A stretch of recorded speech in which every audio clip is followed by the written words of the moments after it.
Welcome to the first ever podcast. I'm your host, Jerome Abair, aka Space Dorito Guy. Tonight we're going to be talking about funny history facts and wild shit that's happened in history. Oh, wait, I'm not allowed to swear in the first 30 seconds of YouTube. Crap. We're already screwing up here.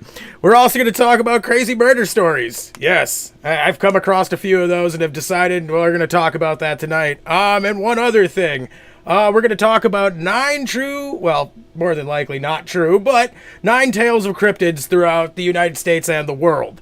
If you yourself want to be on this podcast, you're more than welcome to be. You can look down at the email in the description, which is all lowercase scodenwindigo. That's scodenwindigo at gmail.com. Now, if there's a sort of kind of criteria we have for this, basically, if you're a military veteran that wants to talk about your active duty experiences, if you're a combat veteran, if you've just seen some really wild, funny shit while in the military, you're more than welcome to send me an email and be on this podcast. It also can stretch to people that are historians, anything along those lines. Basically, if you feel that you have a story that would be perfect for the show, shoot me an email. Again, that's scodenwindigo at gmail.com. If you would like to promote your music at the beginning and the end, maybe sometimes in the middle of the podcast, again, email me at scodenwindigo at gmail.com. And I can go and take a look at your music, and if I vibe with it, then I will be more than happy to basically promote it, or, you know, just play it, have you on and discuss your music, so on and so forth. You might have to sign a little bit of some rights, maybe for like, I don't know, a week or two, depending on what YouTube's thing is, you know. That way I don't get copyright hitted or get in trouble for, you know, copyright problems. Again, maybe you got a cryptid story. Maybe you want to be on here because you've seen some freaky deaky stuff, and you want to talk about it. Now, you don't have to disclose your identity. You know that goes for everybody too. For everything around, that if you do not want to disclose your identity, you don't have to disclose your identity on the show. We don't have to have you have a camera on your face, essentially anything like that. But again, if you've seen some freaky deaky stuff and you want to come on and talk about it, again, at scodenwindigo at gmail.com. Shoot me an email, and if I like it, I'll shoot you an email back. So today we're gonna get started with talking about some wild stuff in history. I know people generally like that. I'm also somebody that generally very much enjoys history stuff. You're probably wondering what I'm doing right now, and that is me pulling up the chats because this is live. I do these live on YouTube, and I also do them live. Hello, Maxie Goem. I also do them live on Twitch. So like I said, I'm doing this live right now. There's already people that have jumped in here. So let me just pull the Twitch chat up, which for some stupid reason generally causes a bit of an issue to get back to it. But we can always find it. And it looks like, someone's using my name on Twitch now these days. That makes a lot of sense why it's so hard to find me in certain areas. So, now with that out of the way and everything's been stated, let's get into this. We're going to talk about 25 funny events in history. It's going to be 24 because everybody's heard of the Great Emu War. We don't need to talk about the Australians' bad day in the outback with the emus. So, number 2. In the entire state of Ohio in 1895, there were only 2 cars on the road, and the drivers of these 2 cars crashed into each other. How the fuck do you manage that? In the late 1700s, a letter appeared in the major London newspaper complaining that England was being forced to take deported French prisoners. The British were furious and wanted it stopped. The French became upset because the uproar implied that England was too good for French prisoners. Both governments became involved, and they were on the brink of war before it all unraveled as a hoax. The original letter was learned, years later, had been written none other than by American founding father Benjamin Franklin, who was spending 6 months in England as an ambassador and was simply bored, just stirring up trouble and sitting back and watching. The guy is known for being interested in women, heavily drinker, so I'm really not surprised that old Benji boy here was, decided to go and cause a little bit of rabble. Let's move on. The first mooning, which is when you show your butt, in recorded history was 66 AD, where a Roman soldier mooned Jewish pilgrims on their way to Jerusalem. This caused a riot, an over-response by the Roman military, and the death of thousands. Well, that's not exactly funny, that's kind of sad. In 1821, Greece was under the control by the Turks. In Greece's fight for independence, a Turkish garrison was besieged by Greek fighters on the Archopolis. I probably fucking said that wrong. When the Turks were running short on bullets, they began to dismantle the marble columns to use the lead within as bullets. The Greeks sent them ammunition with the message, "Here are bullets, don't touch the columns." Don't fuck with their history, you know what I'm saying? Alright, let's move on. We're gonna stick on that one. Could you imagine, you're a Turkish officer, right? And you are running out of ammunition, and you know there's gonna be lead within those columns holding the fucking thing together, right? So you start taking them down, and the next thing you know, you see a bunch of Greeks walking up with fucking ammunition to give to you and telling you, please don't fuck our history up. It's fucked up enough. We don't need it more fucked up. Stop fucking our history. That's probably some of the wildest shit. I've never heard of this, but that's pretty fucking wild. The fact that even the Turks were just like, okay, I guess we'll take the bullets, because you never really know. They could have wet the powder. It is 1821. So at that time, yeah, they're still using them force feed, the fucking ammunition pouches. You know, you got to stick it in there. It's not capsulized. It's not in a cartridge. At least I don't think. Tell me wrong if I'm wrong in the comments. You know, there's probably somebody in there that's definitely much more educated on this subject than I am. So, I mean, as of right now, we'll get to that in a second, Maxie. Which again, I do promote. I want you guys in the comments that are watching right now. If you got crazy stories that are on the subject as of right now, by all means, kick them into the comments, and I'll read them and we'll discuss them. This is why I do these live, because I want everybody to be engaged. I want everybody to feel like they're a part of this. So, by all means, comment crazy stories, or if you want to talk about something specifically, comment that, and then we can look that up and we can discuss it. So, moving on to number 6, which I read this one, which is what caused me to go with this one, this entire feed, because this is fucking hilarious, and I have never in my fucking life heard of this. And I do just want to stress that here on this podcast, we do not support animal cruelty, because this is slightly on the edge of that. But at the same time, turkeys are food. So, with that being said, let's talk about this. Early in the Spanish Civil War, and this would be the first Spanish Civil War, not the one during World War II in the 1830s, late 1830s, 1940s. Or 1930s, 1940s. My bad. But early in the Spanish Civil War, there was a nationalist garrison under siege. Having local air superiority, nationalists decided to airdrop supplies. The humor comes from their chosen method of making sure the packages... Oh shit, no, I did fuck this up. Never mind. This was during the Spanish Civil War of the 1930s and 1940s. My bad. I was reading something below this that I thought was connected to it. That's in 1886. My bad. Okay, we'll restart. Early in the Spanish Civil War, there was a nationalist garrison under siege. Having local air superiority, nationalists decided to airdrop supplies. The humor comes from their chosen method of making sure the packages got to the ground without being damaged. They didn't use a parachute. No. But instead, they strapped a turkey. A live turkey. Yes, a fucking turkey. To each package. Now, turkeys can fly. Not very well. They're like chickens. But they can fly. Now, the turkey, it couldn't carry the load itself. But it could slow it could slow it a bit on the way down. And unlike a parachute, you can eat the fucking turkey. So... hats off to the Spanish for their ingenious thinking, I guess is the best way to put it when it comes to that, during that situation. Alright, let's move on to the next one. Holy crap, these are wild. During Liechtenstein's last military engagement in 1886, none of the 80 soldiers sent were injured. And in fact, 81 returned, including a new Italian friend. They had made a friend with an Italiano.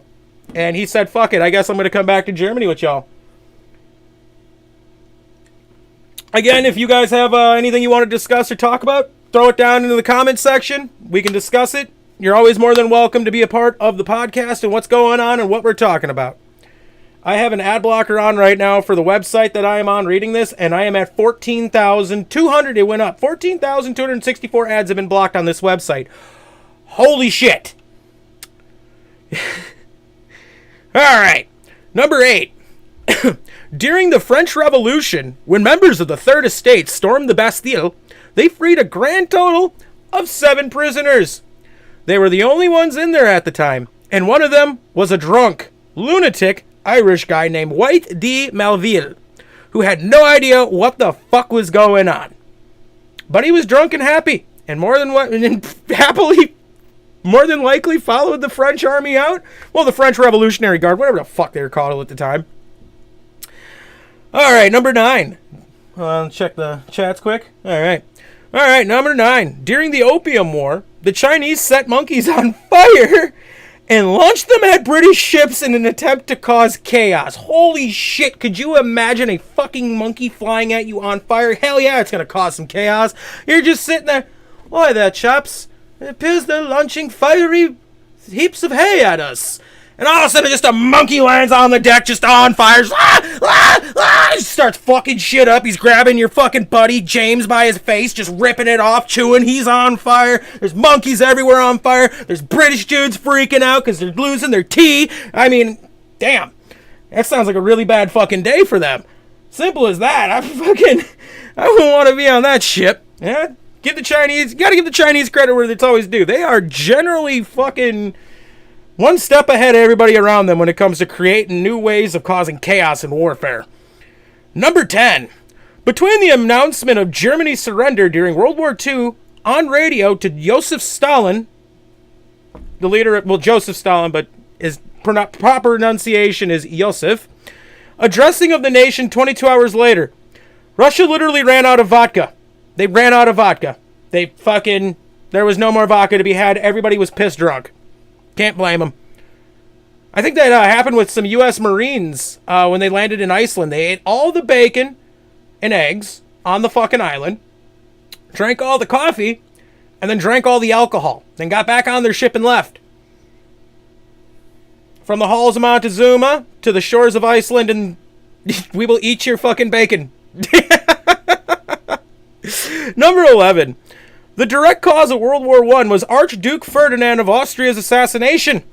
What many people don't know is that the initial assassination attempt failed when the bomb blew up the car behind Ferdinand's. The only reason he was assassinated is because one of the terrorists, a Serbian man, part of an organization called the Black Hand, stopped to buy a sandwich and saw Ferdinand in the fucking store. Again, wild shit that happens that you just never would expect. But that one moment and one mistake got a lot of people killed. Number 12. Also, the man who threw the grenade... Oh, we're still on the Ferdinand story, but it's number 12. Also, the man who threw the grenade that blew up the car behind Franz Ferdinand did not know the grenade had a 10-second timer. It gets better. He took the cyanide supplied by the Black Hand to kill himself after the attempt, and it was expired. So he just ended up throwing up a bunch. To seal the deal of death, he jumped into a nearby canal that was only 2 inches deep. It didn't turn out too great for him. I don't know what happened to him after that, but I'm assuming they probably got a hold of him, and that just sounds like a really misfortunate set of events for a man that was just trying to avoid what was going to happen to him, which probably wasn't good. If you know what happened to him, comment it in the chat or comment it in after this video and let me know, because I have no idea what the hell happened to the man. So, number 13. In World War II, 2 bombing squadrons were sent by Americans to the same location to bomb it. Except one of them accidentally showed up thousands of feet lower down than the other one. Oh shit, you can already see where this is going. Neither of them saw each other until they had already started bombing. Miraculously, none of the lower planes were hit by the higher planes, and the Germans all thought they had come up with an ingenious bombing strategy to bomb an area twice as much.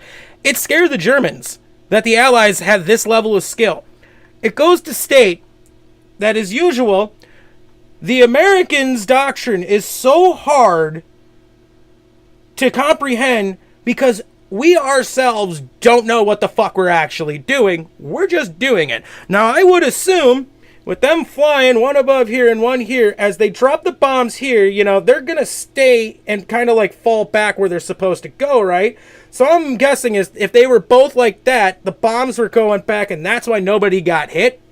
Now, that's just an assumption, because the planes below are going to keep on fucking moving, and, you know, those are falling, but they're still moving. So if it's like right here and they drop them, you know, it's going to be like that. So that's why I would imagine why it didn't fucking hit anybody. And I guess you can't blame the Germans for thinking that it was a fucking genius fucking strategy here. All right, what's next? Number 14. During World War, who fucking wrote this does not understand English very well. During World War II, in the Battle of Crete, where the New Zealand Maori Battalion were held... Again, whoever wrote this is not very talented with English. I gotta go back. Alright. In the Battle of Crete, where the New Zealand Maori Battalion were held up facing a German unit in an orchard, the Germans thought they would try and spook the enemy by having their commanders yell out the order to fix bayonets. In preparation of a bayonet charge, when the Maori heard this, they started cheering. Personal close combat was held in great prestige. Yeah, those are the guys that do the haka and shit. Fucking Pacific Islanders, you know, fucking big boys, you know, they're nothing to fuck with. That definitely, ever run into a Pacific Islander that's a Maori or Samoan, those are monster guys. Always. I don't know what the fuck's in the water or what's in their DNA, but for some fucking odd reason, they are very, very big human beings. I honestly think they're the biggest on Earth. That might not be a fact, but from my understanding, they're probably the biggest fucking humans on Earth. The Germans decided not to charge and quietly retreated. The name Maori was almost a byword with the British soldiers. Their continual bayonet charges and the havoc they caused among the Germans with cold steel earned them the name of the Knife Men. Again, you don't want to fuck with a Samoan. Number 15. This one's about Rome and Caligula, which Caligula I think is a ballin' ass name. Caligula, the Roman emperor, once held a large meeting solely for the purpose to tell the attendants that if he wanted, he can have them all killed. Then dismissed the meeting. He also waged war against Poseidon. Oh God, I remember reading about this. He led 10,000 soldiers to the sea and ordered them to stab it with spears. He once marched his entire army towards the English Channel in an effort to invade Britain. But upon arrival to the Channel, he decided that he no longer wished to invade Britain. So he ordered his men to collect seashells before heading home. Alright, boys. We're not invading England anymore. I'm bored. Fuck this. Collect all these fucking seashells so everybody knows we actually showed up. The man was a loon, but he had a fucking tits name. Number 16. U.S. President Jimmy Carter was attacked by a giant swimming rabbit in 1979. The fuck is a swimming rabbit? Like an actual rabbit that's swimming? There's a picture here. It's a big fucking rabbit. It looks like an otter. Number 17. At Andrew Jackson's funeral in 1845, his pet parrot had to be removed because it kept swearing. I honestly want a parrot. Number 18. During World War II, Russia used dogs that were strapped with bombs to destroy enemy tanks. Since the Russians used their own tanks to train the dogs, they would often run under Russian tanks and blow them up. Man's best friend. He'll also turn around and bite you in the ass if you train him too well. Alright, what's next? Number 19. Oh, fuck. I'm gonna fuck this up. King King Pharos of Epirus was killed in 272 BC during a battle in a city when an old woman threw a tile at him, which knocked him out and allowed an enemy soldier to finish him. Old women taking out fucking soldiers since the dawn of time, apparently. It's not just a thing in fucking Ukraine and Russia's war with babushkas coming out of nowhere with flamethrowers and shit. Number 20. It is debated that the origin of the English national anthem, God Save the Queen, is not English. According to musician Percy Scholes, analysis of a doubtful claim, it was composed by the French Duchess of Brinon. Grandiose soit livre. Fucking what? Hold on. Grand de sauver le roi to celebrate France's King Louis. I can't read Roman numerals, so Louis XIV. Healing from a... Oh, he was healing from anal fistula. Whatever the fuck that is. At the time, the operation was very risky. The operation consisted of opening the infected area, his royal ass, and giving it a good cleaning. All of this with no anesthesia. George Frederick Handel, a British composer, plagiarized the song's tune, having heard it in France with no idea as to why it was written in the first place. Leave it to the fucking French. Yes, Maxie has a good point here. Maxie has a... thank you, Maxie. Maxie is definitely in here helping me out today. So, going back to the Russian dogs that were trained to blow up the German tanks, the dogs also got scared and then would run back to their handlers, thus blowing them up. And again, thank you, Maxie. It would be King Louis. No, wait. We're talking about King Louis, bud. But he says Henry the 14th, but I'm guessing XIV means 14th. But we're King Louis the French guy. All right. Okay, here we go. Oh, this one's an American one. Hold on. I'm gonna open a window up because I don't know what's going on, but it's like 40 fucking degrees outside right now, and I'm gonna have a smoky smoke break. All right. Getting on with it. Number 21. In 1976, the United States of America launched Operation Paul Bunyan to cut down a tree located in the Korean demilitarized zone because it was blocking the view of an area. They sent in tanks, special forces, various other vehicles. Taekwondo experts, soldiers with M16s, grenade launchers, mines, helicopters, artillery, and etc., all to cut down a tree. Now, if I remember correctly, I believe that there was more to that. Like, the North Koreans attacked prior to that and engaged service members. I think South Korean and American, which thus caused this response. If I remember correctly, if that's the one. I could be wrong. Oh, no, you're fine, Maxie. I'm sorry about that. I should really learn my Roman numerals. Again, if you want to be a part of the podcast, make sure to always tune in live. Getting on with it. Number 22. General J. Sedgwick's last words during the American Civil War were, "They couldn't hit an elephant at this distance," before being shot under his left eye. That killed him. Now, it's no secret that the Confederacy had sharpshooters. And if I remember correctly, it was the guns they used were from a British inventor who had redesigned the Springfield and actually made it much more accurate, and the barrel itself was hexagonal. And the bullets were hexagonal too. Like, this guy redesigned everything, and then the British military shot it down. Even though on tests, it was far more superior. I do believe the inventor was called Whitmore. I could be wrong.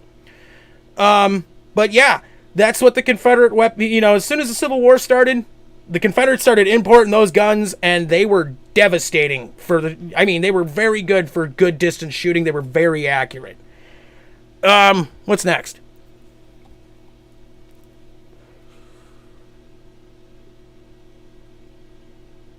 Okay, yeah. As Maxie said, yeah, there was tensions with the North Koreans on that last one. And the Americans were nuclearly standing by and ready to go. Number 23. One of the funniest incidents to happen during the 14th century was the Great Schism of the Catholic Church. A bunch of cardinals walked into Rome to elect a new pope, and an angry mob declared it will kill all of them, if they didn't elect an Italian pope instead of a French one. They elected an Italian pope, returned back to France, and elected a French pope to be the new pope. Now, there were two popes at the same time, each saying that the other one was a phony, splitting up Europe into two religious groups, each ready to use religion as their excuse to annihilate the other. The Catholic Church's solution was to elect another pope, only for absolutely no one to stand behind him. So now there were three popes, all of them saying the other was illegitimate, and all of their followers were going to hell. Finally, the Catholic Church got rid of all the popes and elected a new one, and this time they made sure no angry mobs were there to cause this issue. I don't get it. The French, every time there's something going on in the world, the French have somehow got their damn hands involved. Fun fact, most people don't know, the United States got involved into Vietnam because of the French. Look that up. The French caused Vietnam for us. And because we were trying to contain the Red Menace. In 1618, hold on. In 1618, some Catholics and Protestants were settled religious disputes in Prague. When a protestant threw a Catholic out of a third-story window, the Catholic claimed that the hand of God saved him, while the Protestants claimed that the God mocked them because they survived by letting them fall into a carriage of horseshit. It started a large war and a conflict. Again. Oh, wait, no, the French don't have their hand in this. I imagine they do somewhere. Somewhere in that story, the French have their hand in this.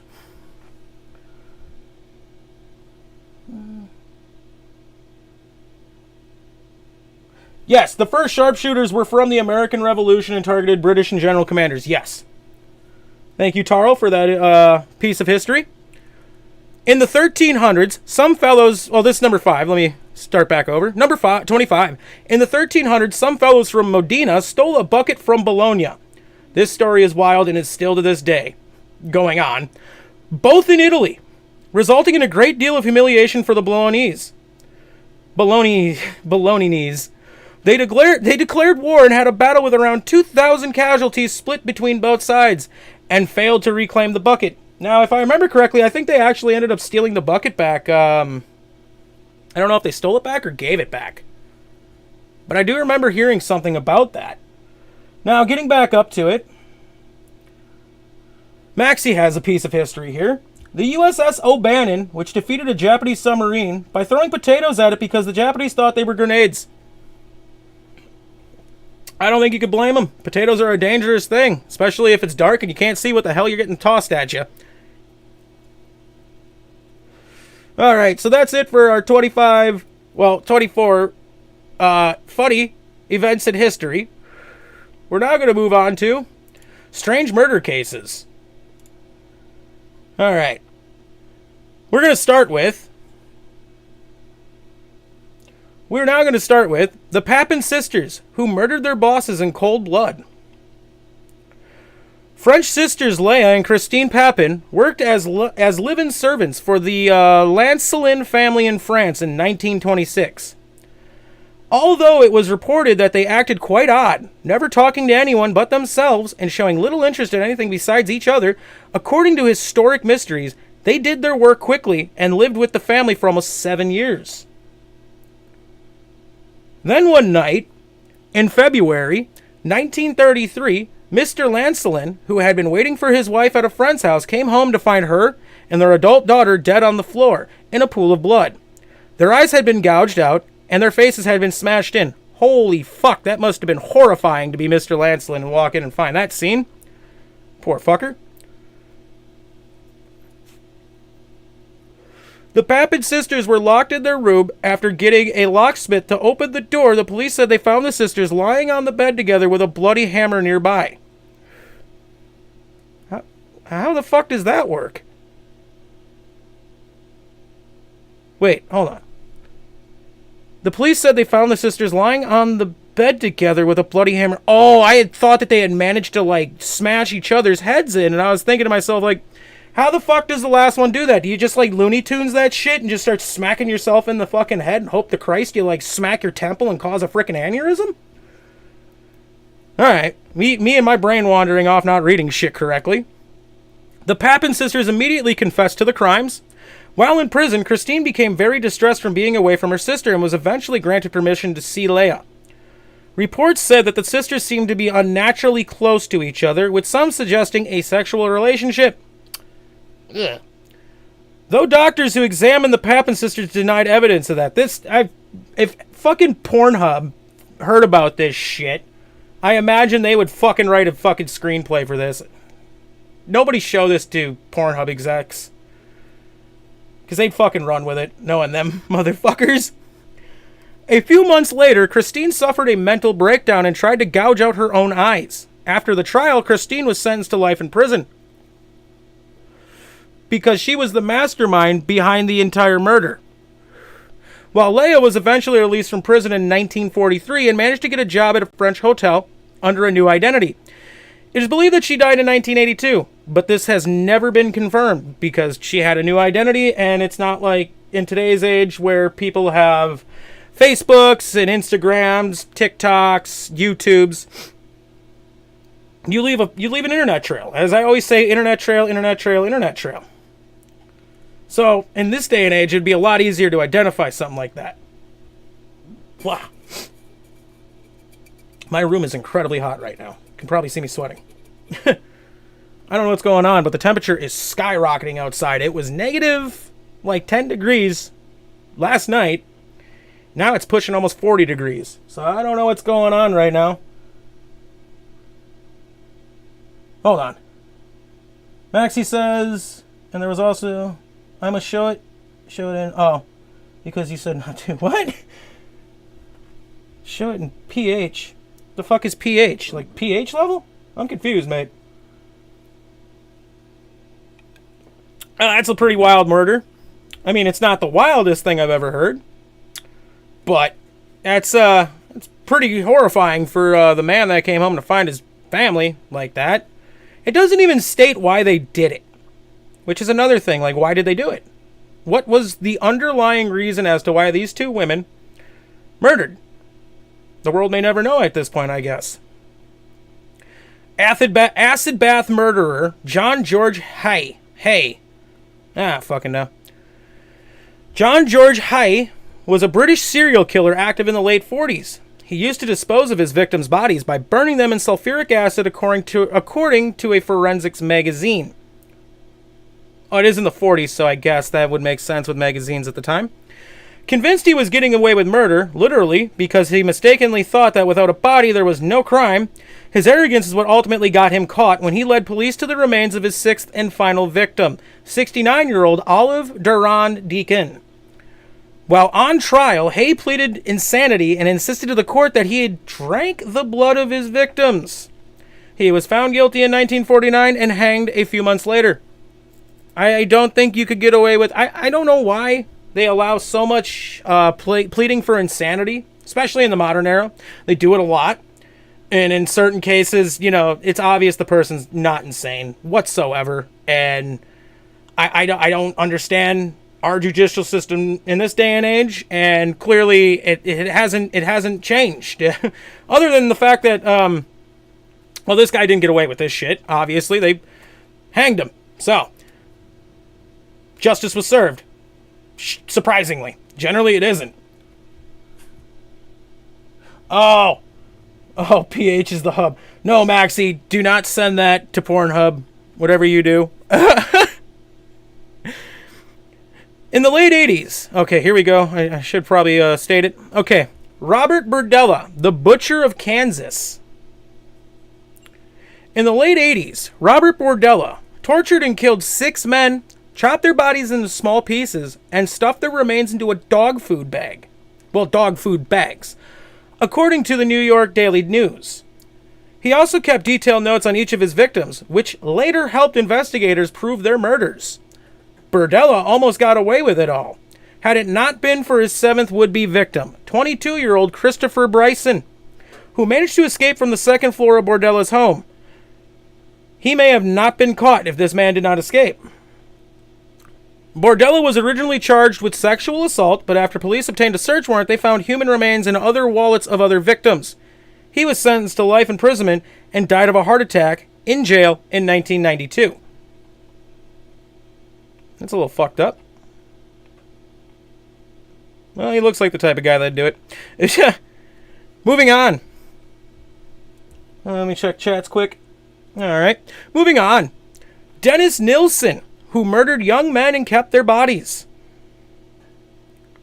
Dennis Nilsen terrorized London in the late 70s and early 80s, killing 15 men over a 5-year period. Nilsen would pick up young men at bars and take them back to his home. There, he'd strangle or drown them. Once dead, he bathed and dressed the bodies, according to the International Business Times. He admitted to the police that he kept the bodies for extended periods of time before disposing of them, so that he could... Fucking disgusting. So he could have sexual intercourse with them and talk to them. He is currently serving a life sentence at the HMP Full Sutton Prison in Yorkshire, England. I do believe this man should have been hung.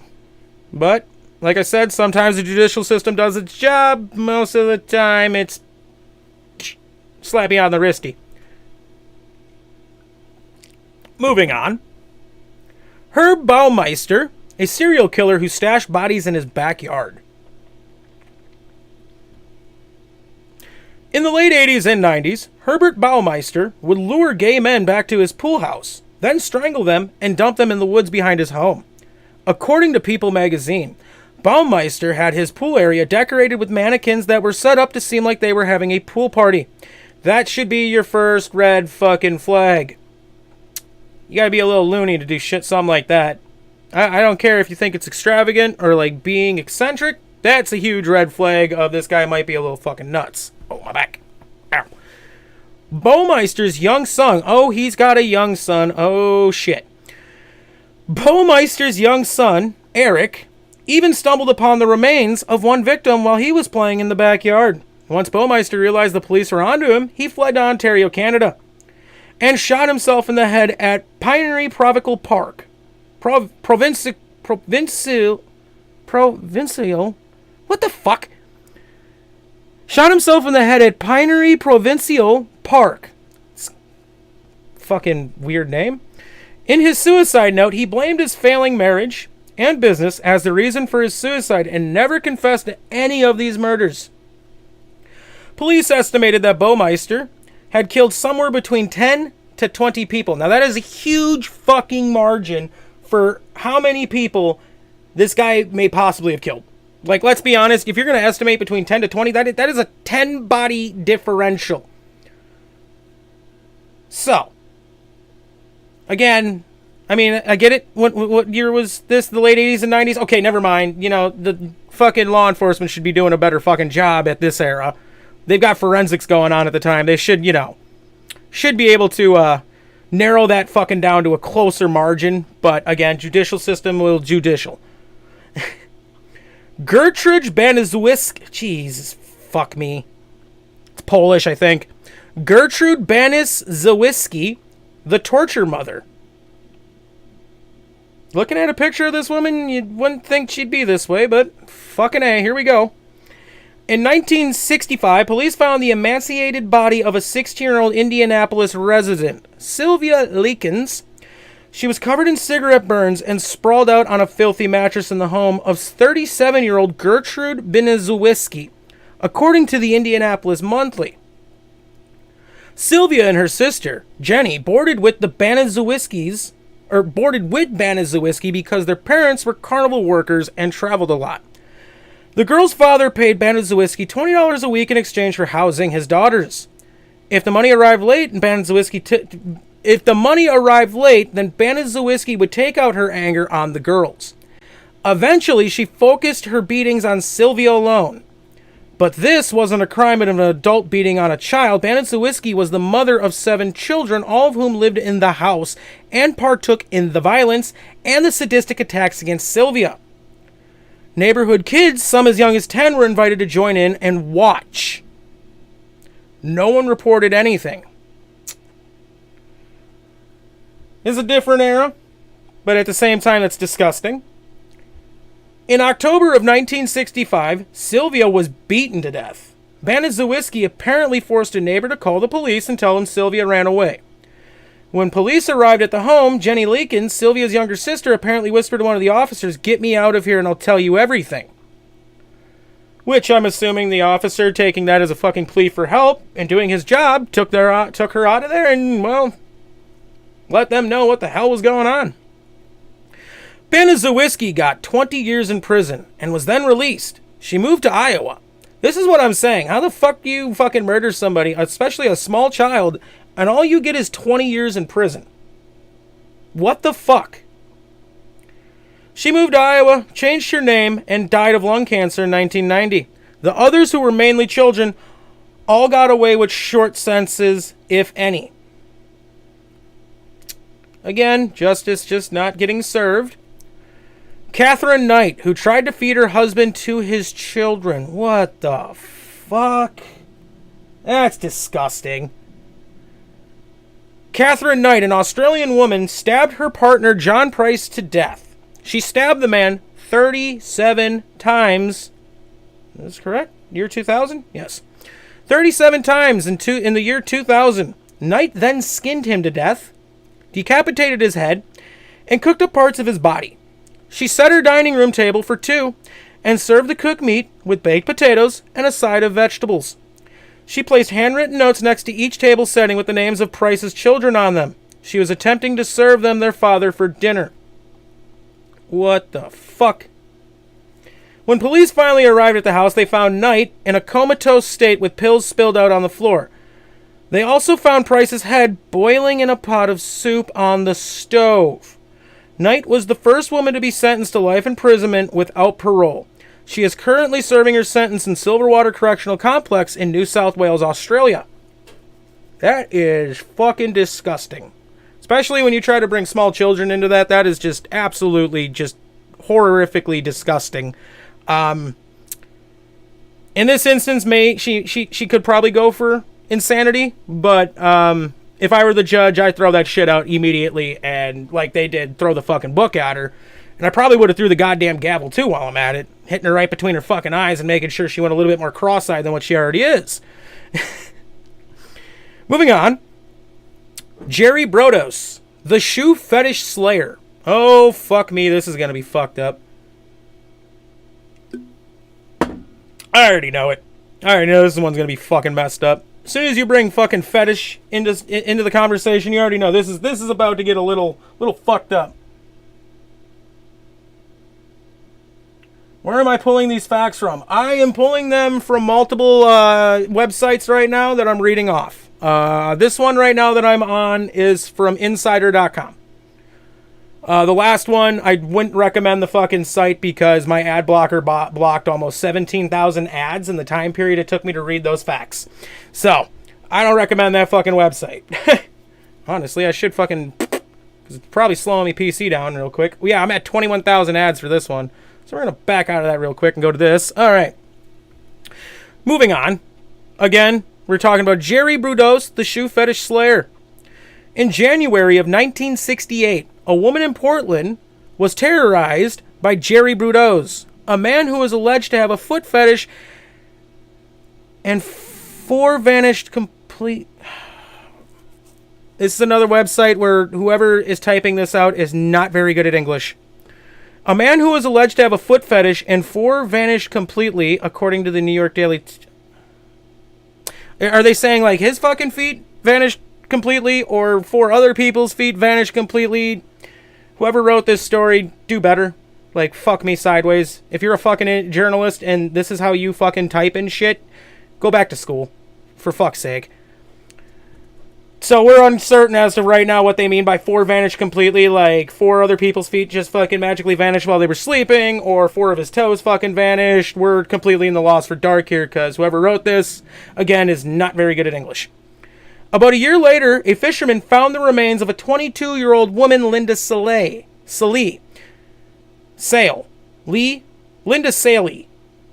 who had disappeared the year before. Police ended up finding four more bodies and eventually tracked them all back to Brodos. He confessed to the murders in gory detail to the police. Okay, so I guess this might make a little bit more sense as to four vanished completely. I guess what they're stating is four other people and their feet vanished fucking completely. After keeping the body of his first victim for several months in order to dress her up, what the fuck? He eventually dumped the victim in the river but not before sawing off a foot to use for trying on heels and taking photos of them. Ugh, what the shit, man? In another horrific find, detectives discovered that he would keep souvenirs of his crimes, including shoes, bras, girdles, and even a paperweight he made out of human breasts. I hope, and it doesn't state what they did to this man, but it was in 1969, so I'm assuming they probably threw the book at him. Hopefully, somebody wants to take the time and go look up that situation. Shoe fetish slayer, me. Oh God, the collects Jordans. Jesus. Known as the BT killer, or the BTK killer, Dennis Radar used to break into his victims' homes in and around Sedgwick County, Kansas. Oh, we got another Kansas man. And stalk them before making his move. He would then bind, torture, and kill them, which is where he got his nickname from, according to the Wichita Eagle. He killed 10 people between 1974 and 1991. But wasn't arrested until 2005. Once apprehended, the police searched Rader's home and found photos of Rader with his victims. Rader was charged with 10 counts of first-degree murder and is now serving 10 consecutive life sentences at El Dorado Correctional Facility in Kansas. Bravo! Bravo to the judicial system here. You did your fucking job. Kudos. All right. Moving on. Do I check the chat? God damn it.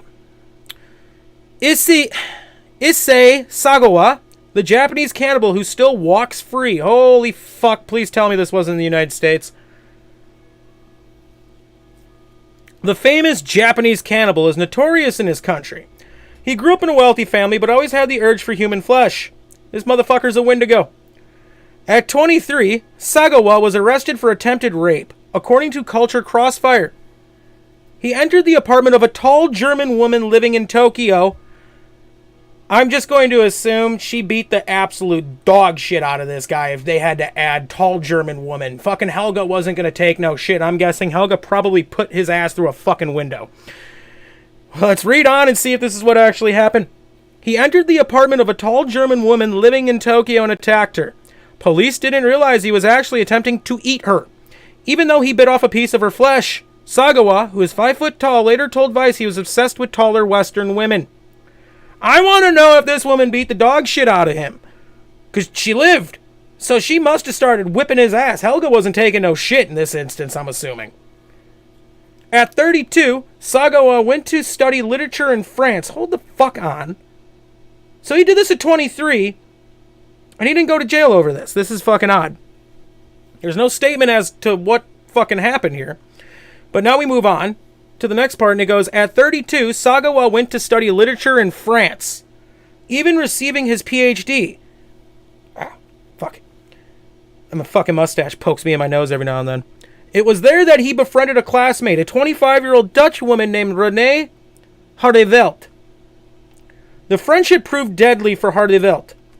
As one night in 1981, Sagawa invited her over under the guise of working on a poetry assignment, but ended up shooting her in the neck and eating various parts of her body over a 2-day span. Oh my fucking God.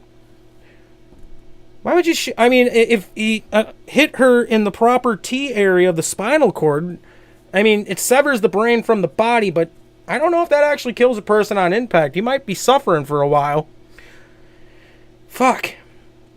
He attempted to dump the leftovers of her body in a lake nearby, but was caught in the act. He was held in police custody for 2 years before being deemed legally insane. Again, here we fucking go with this insanity shit. This motherfucker isn't insane. He's just a sick, deranged, twisted motherfucker that should have been strung up by his nutsack. Let's be honest. And if his fucking balls and skin fucking separated, well then string him up by his fucking asshole with a meat hook. People like this should not be allowed to get slapped on the wrist, yet here we are again reading another fucking story of someone getting smacked on the wrist doing some very heinous shit. He was deemed legally insane and deported back to Japan. Once in Japan, he was declared sane by psychologists and signed himself out of the mental institution where he was being held. He currently lives as a free man in Japan. Are you fucking serious? And that appears to be our our murder stories. And yet again, we came across multiple that what the fuck?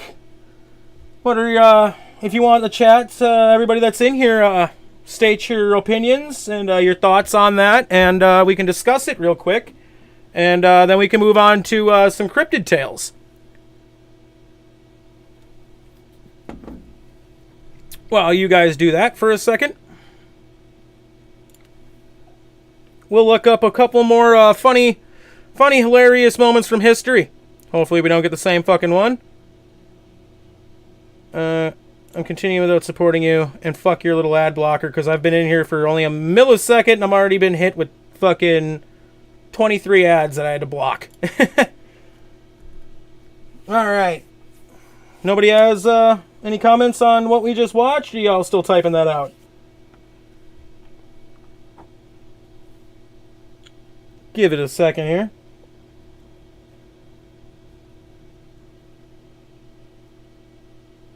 Yeah, you're right about that, Taro. It's fucked up. And I think that Japanese man was the most fucked up story, and he completely got away with it. So that's Jeffrey Dahmer, the people Dahmer kind of fucking scenario. And well, we all know what happened to him in jail. So I don't know what's up with judicial systems around the world, but I don't know what's up with it, really, but most of the time when you hear about people walking away free, they have committed incredibly heinous acts.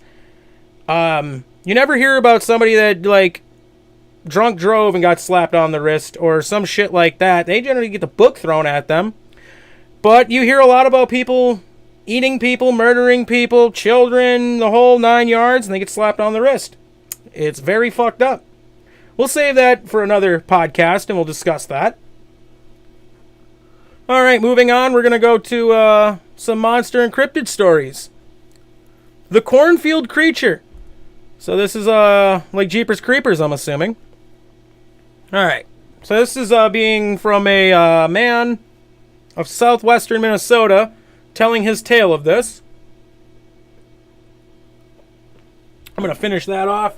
I'm going to grab another one. It used to be cold enough outside where I could just keep, fucking the heat's going up even more.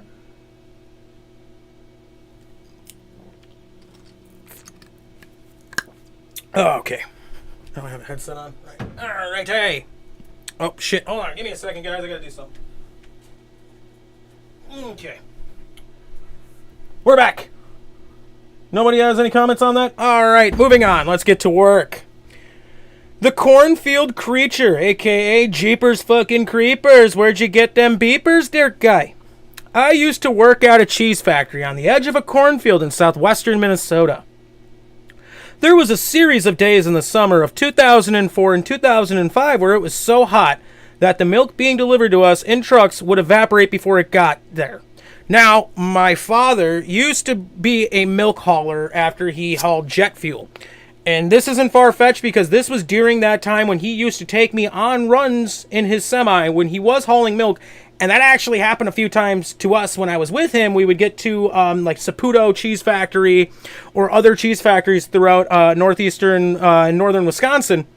And half the fucking tank and shit would be evaporating. And it would be hot. Like, you'd place your hand on the side of that metal tank and it'd be like 200 degrees. It was insane. Like boiling hot. Just your hand, like, it was bad. It was bad. You could see the heat evaporating and like the milk and everything. It was bad. Now, he goes on to state, the trucks would evaporate before we got it. It made work easy. The dearth of milk denied us any actual labor, but management wouldn't let us not come to work. So we would show up and mess around all shift long. I was working nights at the time. It was 2 or 3 a.m. And I was out on the loading dock watching bats fly around the floodlights because I liked being out in the cool night air. The corn was about as high as my shoulder, so about 5'10". And for those of you that are not from the Midwest, the corn here gets fucking tall. Towards the end of the year, I got cornfields around me that'll stand almost 6'6". 6'6". I'm talking NBA player size. So you can hide in them damn fields. I would know. I used to go to barn parties a lot. Underage drinking. I don't condone it, but Moving on. As I was watching the bats, I looked down at the edge of the cornfield. Something was moving there. It was the size of a small child and very, very skinny. Pale, with something that looked like a head of straight black hair. It moved in a sort of jerky gait, like someone dancing, the robot, very badly. It moved in chunks, legs, then hips, then torso, then shoulders, then the neck, and then finally, the head. It was looking back into the cornfield. At least I felt like it was. I felt prickly all over. I didn't know what it was. I thought it was a heron or something at first. For those of you that don't know what a heron is, it's a bird that likes to eat fish. They like shallow water, or they'll hang out in fucking farm fields and pick when they're recently cut, they'll pick the corn that comes out and whatnot. So this isn't far-fetched. You see them fuckers out there a lot. Alright. But it looked too much... Okay, I thought it was a heron or something at first, but it looked too much like a person. It didn't move like a person, though. Gradually, step by step, it moved towards me. Letting my curiosity get better of my fear, I moved towards the edge of the dock, which was raised a few feet off the ground. When I got within a few feet of the edge, the thing looked at me. I was paralyzed with fear. I could have run, but I was stuck somewhere between terrified and intrigued. It moved its face, still pointed at me.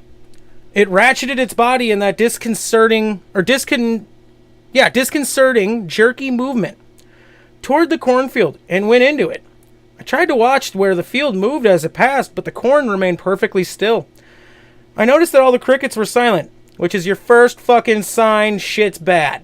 If the woods goes silent around you, that's not bueno. After a few minutes, nothing happened. I stood out there for an hour, but it never came back, and I never saw it again. Alright. The forest cryptid. My strange story took place on the 26th of September, 2009. My church was on a retreat in Indiana, in a forest. The place we stayed at was a small building in the center of the forest. We decided that evening to go out and play in the forest with the children. So we came up with the game to play. It was like police. The kids were the police, and we would pick an adult to be the hostage. So when we began the game, we had to find the adult hiding in the forest in the middle of the night. I, growing up, used to play the same exact game, not like police and whatnot, but it was like nighttime tag in the woods. Looking back on it, we were some ballsy-ass kids. Because there's bears, cougars, mountain lions, fucking oh my type shit. So we start going around the back of the building. Well, fucking cougars and mountain lions are the same fucking shit. My bad. So we start going around the back of the building, and we spotted a tall figure. It had to be at least 6 feet tall. It was running towards the trees, where there was a small open area with tall grass that goes up to your knees. It ran with its arms at its side, but it stopped at the edge of the tall grass, as if to wait for us to get closer. We chased after it, thinking it was the adult.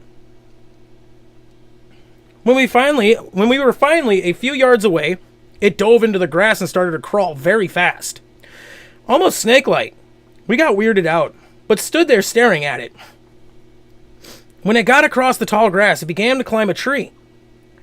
It looked somewhat like a deformed cat-like animal when it was climbing. Then a few moments later, a kid yelled, "I see him," and was pointing in the opposite direction. We saw a similar figure running a couple yards away, so we chased it, but then it vanished behind a tree. Turns out, a few minutes later, we found the adult hiding in the parking lot in the front of the building the whole time.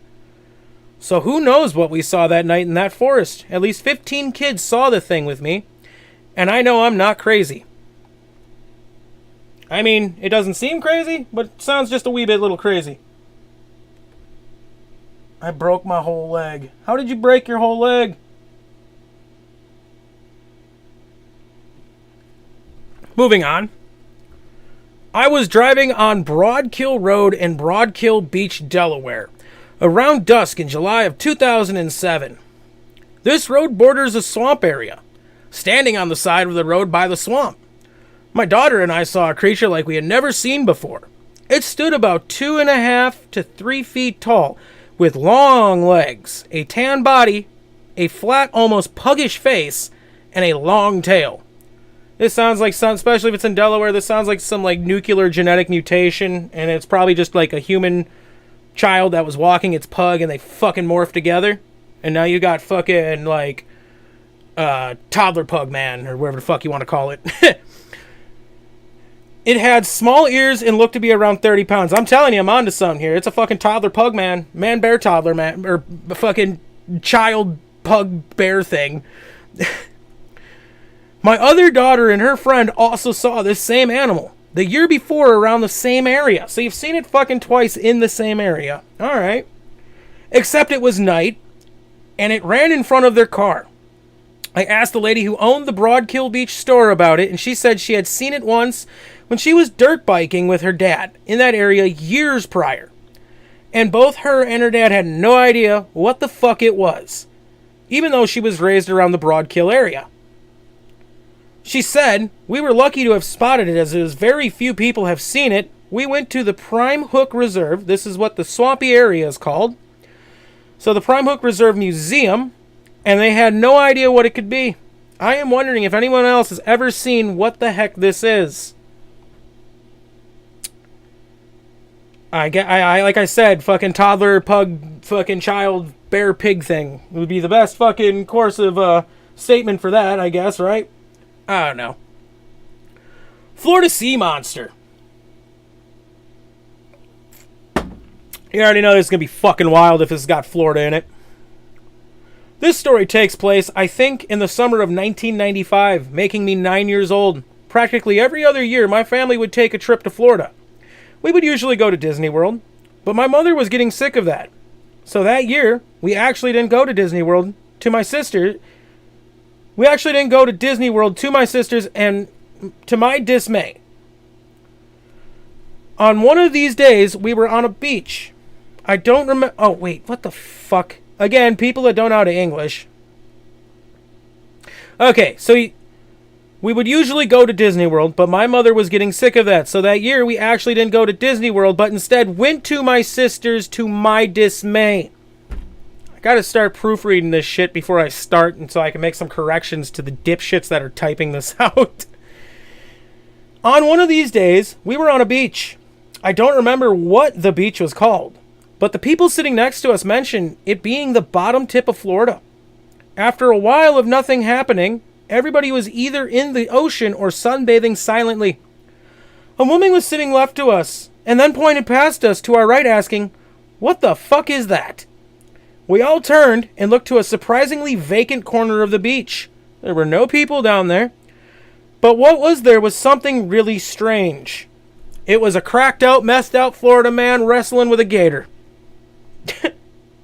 But for real. We all got up to get a better look, very quickly forming a crowd around it. I had to describe the creature we saw in one word. That word would be cartoonish. I will never forget what it looked like. It was green and looked like a ball of slime about the size of a basketball. It had tentacles resting on the ground around it with two longer tail-like tentacles sticking out of its back. The thing that was the most bizarre and made it look cartoonish were its eyes, which were on stalks that stood about a foot off its body. Okay, so this already sounds like a deep ocean-dwelling creature. Because they generally look like this. Really fucking weird, bloated, ball-shaped, fucking stocky eyes, shit like that, right? Big fucking eyes. But, getting back to the story, they stood about a foot off of its body. The eyes looked creepily human, and just looked at us in an almost disinterested way. The other strange thing about it was its mouth, which never seemed to close, and where you expect teeth were tooth-shaped, fleshy protrusions. No one, not even the creature, seemed scared. And after a while, it lazily slithered back in the... You're fucking telling me this thing was fucking moseying around on its own, and everybody was just standing next to it, like, oh yeah, it's got like two little fucking like stingray fucking things sticking out of its ass, and everybody's just standing next to it. That's wild. When was this? In the 90s, right? 95. So yeah, the cameras weren't a fucking normal thing back then. Where I lost where I was at. Then it slithered back into the ocean. There were roughly 10 witnesses to this thing, and we all spent most of our time talking about it and what it must have been. One idea was that it was a parasite organism from a much larger creature. One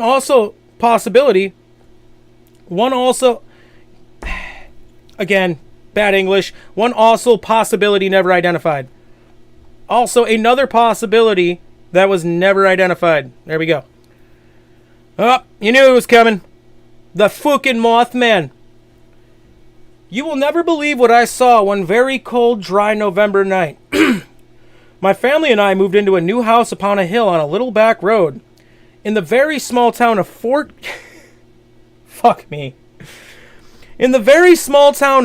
Gay, West Virginia. Fort Gay sits right on the east side of Kentucky. The population of my town then was probably just a couple thousand. My family and I were unpacking, and we had not yet put the furniture in its rightful places, and everything was still in boxes. Overwhelmed with working all day, I retired around 11 p.m. I put my little brother on the couch and I took his bed. Because fuck that motherfucker, I'm sleeping on the bed and his little punk ass can sleep on the fucking couch.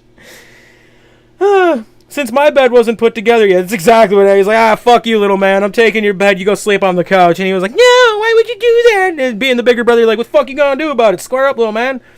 Little brothers don't really square up until they get bigger. And then, generally, the older brother gets his ass kicked. Alright, since my bed wasn't put together yet, his room faces the front of the house. His window is about 20 to 25 feet off the ground or so second, third story-ish, depending on, if it's an older house, I'm guessing that'd be like fucking second story. Modern houses, it's generally like third story. I was looking out the window when I saw it. It stood about 7 feet tall, and I had no idea what it was, but I was frozen. I had never been that scared in all of my life. All I could do was lay there and just stare at this thing. It was sitting in a tree about 50 feet or so off the ground, about 50 feet from the house across the yard. It felt like an eternity. I couldn't breathe. I couldn't even blink. It had a big, red, bright glowing eyes looking dead into my face. I finally worked up enough courage to close my eyes and put my head under the covers, when all of a sudden this thing smacked the window. Pissed off Mothman, I guess. I then went through the house. Oh, wait, hold on. I then jumped up out of my bed and ran out my room. I went through the house screaming, "There's something outside." I was crying. My mom and dad looked at me and said, "What's wrong with you? It looks like you've seen a ghost." My face was Snow White, I said. My face was Snow White. I then said, "I don't know what it was, but please, Daddy, don't go outside. Please, Daddy. Daddy, don't go outside, Daddy, please." I begged and I begged. He came back in and said, there was no... God damn. Fucking motherfuckers just don't know how to English. He came back in and he then said there was nothing out there. The shit. I begged and begged. He came back in and said there was nothing out there. I kept screaming saying, "Yes, there is. Yes, there is." When I explained to them what I saw and how I felt, they said I was crazy. But to this day, I will not go outside by myself. And even in the day, someone still has to watch me to my car. I have heard of some pretty crazy things going on that road, but I never expected to experience anything myself. My husband... Oh, okay, so this is the older sister. Yes, she was definitely beating the little shit out of her little brother. My husband and I went to the theaters and watched Mothman Prophecies. I was reliving that night all over again. The way they described feeling and what I saw was remarkable. My husband looked over at me and said, "Isn't that what you described to me when we first started dating?" I couldn't say a word. After that moment, I just knew what I saw. I believed in all heart of hearts I saw the Mothman. It was just a little weird. I only lived about 80 miles south of Point Pleasant, West Virginia, where all that took place 37 years ago. And it was exactly 2 years to the month when I saw it. Huh.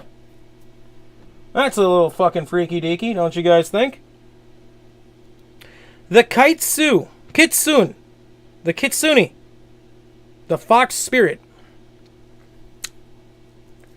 Back in September of 2004, I was hiking in the Arashiyama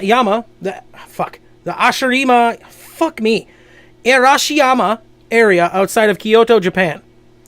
I had decided to leave the touristy area and set off alone in a random direction towards the mountains. I found myself on an old trail through the forest. After a while, I encountered an old man with a long white beard. You know, he's about to teach you some fucking taekwondo, jujitsu shit that'll fucking win all your battles. Or he's going to tell you that you need to train to become a very solid warrior to kick the shit out of the other clan that is doing the same thing down the road. But after a while, I encountered an old man with a long white beard. He carried a staff and was dressed in coarse blue robes. Oh yeah, this is exactly where that's going. Like a peasant out of a samurai movie. He saw me and told me to follow him. And that's just your first fucking sign. Like, you know what? Old white-haired Japanese guy with a big stick and some fucking robes. I'm following this guy. He's about to teach me some fucking wisdom. Or he's about to teach me some fucking, like, karate moves that are definitely going to help me defeat all my enemies and my problems in my life. Being more curious than anything, I walked after... This has got to be a white woman. More curious than anything, I walked after him and he led me further into the forest. Yeah, this has got to be a white woman. He spoke at length about the beauty of nature, how people cut down forests and polluted the earth, and told me that humans must learn to protect and respect nature. During the whole exchange, he never spoke about himself or asked any questions of me. After a while, he said he had to leave and showed me another trail, saying I should take it when I wanted to go back to the city, and then he left me by that trail. This has so many red fucking flags. I happened to pass the same place on the way back that evening, so I took the trail to the old man showed me. Only minutes later, I ended up completely lost and couldn't find the trail itself to retrace my steps. It was getting dark out, and as I shone my flashlight around, I noticed an old white fox watching me from nearby. I could have sworn it was watching me with an unamused look on its face, but as soon as I shone my light on it, it ran off into the bushes.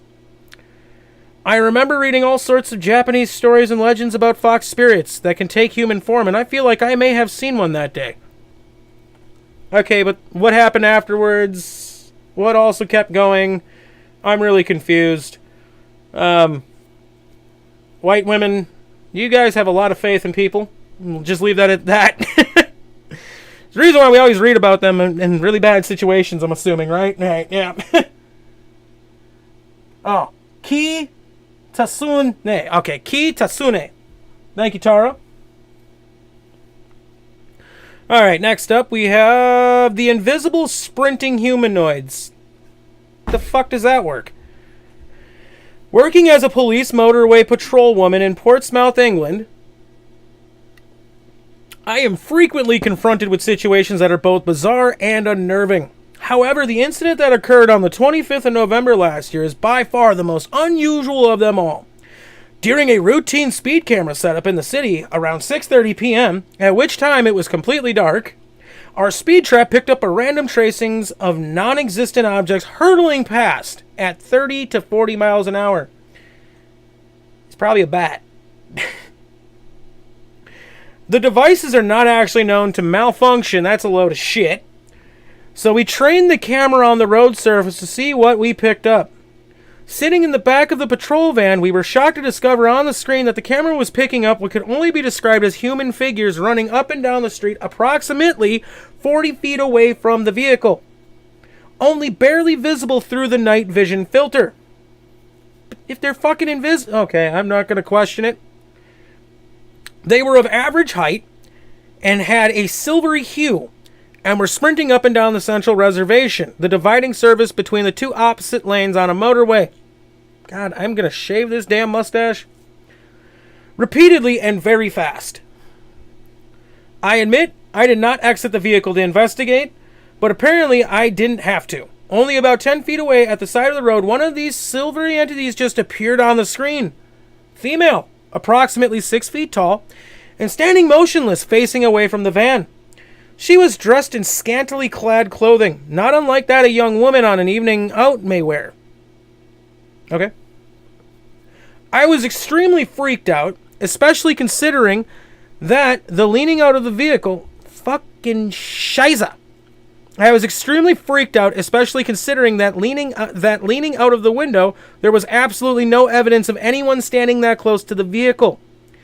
As the first vehicle, only 5 minutes from the first sighting, drove past, all visible evidence of the entities had vanished at this point. Nothing occurred from that time till the end of my duty at 9 p.m. And yet, when I played back the footage from the camera, the silvery objects and the woman were not on the tape. This woman had obviously dipped in to the evidence locker, and the LSD or the shrooms that she was taking sent her on a wild little fucking ride where she thought within that 5-minute span of those cars not coming through, in fucking reality, she was on a 2.5 to 3 hour fucking prime trip. And that's just, I mean, if it's showing up on the fucking camera, right, then it should still show up on the recording. Why would it not show up on the recordings if it was showing up on the camera? That doesn't make any sense. I'm calling bullshit on this one. This is the first story we've done tonight that I'm just going to call bullshit. This just sounds like utter bullshit. Getting back to it, obviously I did not report the incident, but friends and fellow officers agree that it is highly unusual and none of them had experienced anything like that before. So this is suggesting she had other people with her. But again, I'm shaving this fucking mustache off when I'm done, dude. I am so sick because it like pokes up into my fucking nose. And yeah, so she had other witnesses. I don't speak Japanese well. Sue me. I'm sorry, Taro. That's why I have you here. Oh, here we go. The red-eyed roadside cryptid. Oh, boy. The following happened in Vidor, Texas on June 20th of 2000. This was around 1 in the morning. I had just got off from work and was headed east. On this road, there is a 90-degree turn, and at times you have to watch because cattle might be out and on the road. Happens in Wisconsin all the time. My buddy fucking lost his brand new fucking 2018 fucking Dodge 1500 to a cow that just came out fucking nowhere. It happens. That morning, that's what I thought had happened. That morning, that's what I had thought had happened. No one else was on the road, but I saw red eyes that would look at the truck lights and look down over and over. I knew something was not right. I was driving on the left side of the road, which is fucking illegal. And when I got close, I noticed that this red-eyed creature stood about 5 foot tall and sported black hair all over its body. I stopped the truck and got out my spotlight and shined it on this creature. It seemed like forever. But I know that it was only a few minutes. This creature raised its arm above its head and let out a terrible scream that I had never heard before. I'm not joking. This mustache is coming off. It then turned around and went behind a house and left. I have heard this sound before when I lived on Teal Road in Orange, Texas, just a few miles from this location. But I have traveled this road many times hoping to see this creature again, and I never have. I'm told this creature is related to Bigfoot. I mean, I follow Bigfoot's one of my more entertaining cryptids I enjoy following. So if you yourself have a Bigfoot or a Sasquatch cryptid story, again, I'd love to hear it. I'd love to have you on.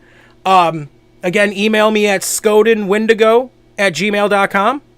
SKODENWENDIGO@gmail.com. And I'd love to have you on to talk about this stuff, because I'm really interested in this stuff.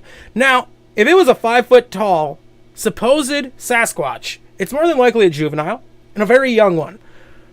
But the thing is, with Texas Sasquatches, they're known to be more like on the taller side, but not very tall in the south. They're generally reported to be about 6'5"-ish at the most sometimes, and tall and gangly and skinny. Not like the ones you would hear about in the Pacific Northwest, where they're like 9 foot tall and built like fucking Thanos if he was taking HGH and fucking pumping iron every day at Planet Fitness. But southern Sasquatches are tended to be reported as much smaller and much more human looking. And that's the weird thing too, is if the further you go out towards the Pacific Northwest, they're reported to be more gorilla looking. But from the Midwest to the East Coast, they tend to look and be reported more humanoid looking. Like the facial structures, the body structure is generally reported to be much more humanoid, like us. Tall, skinny, gangly. Which, you know, who are we to say if it's true or not? Because we've never actually got one. So, that's another story or another discussion for another time. Check the chats quick. Alright. Moving on. Bizarre Australian creature. I'm not entirely sure on the exact date of when this happened, but it would have been around 1990.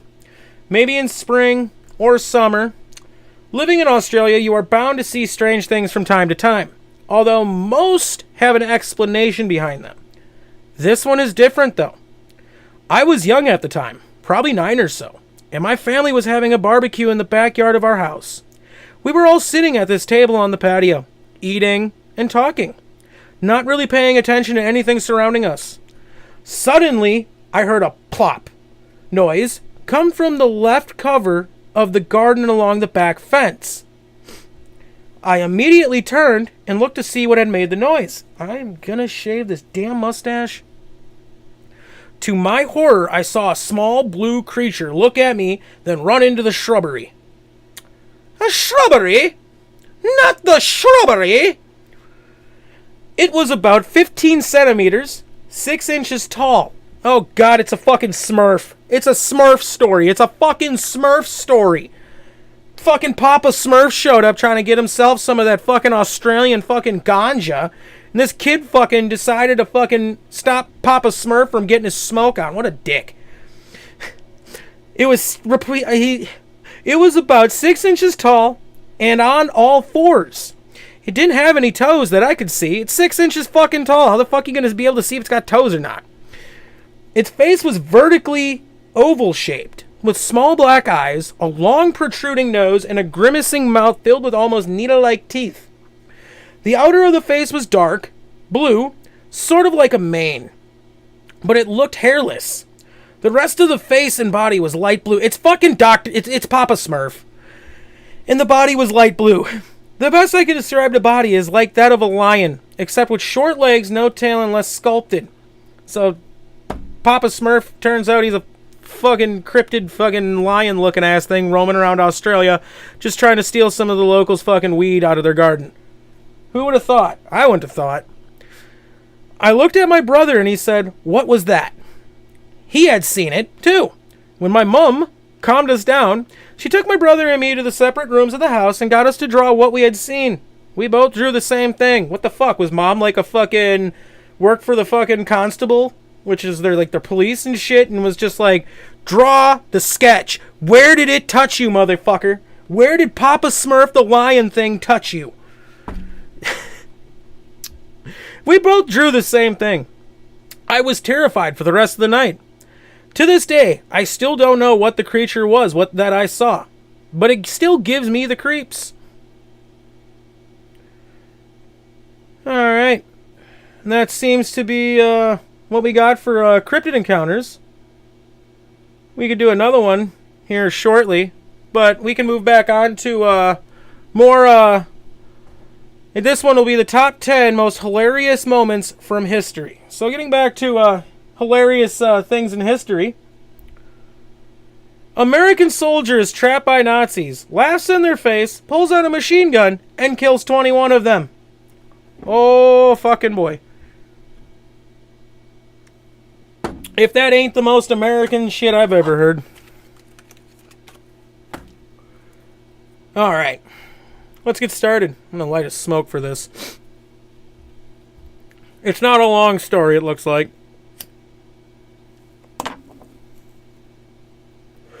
Remember that scene in The Deer Hunter when Robert De Niro and Christopher Walken are forced to play Russian roulette among sadistic Viet Cong soldiers? Well, that actually happened, except in real life. It was between an American paratrooper named Leonard A. Funk and a band of hysterical Nazis.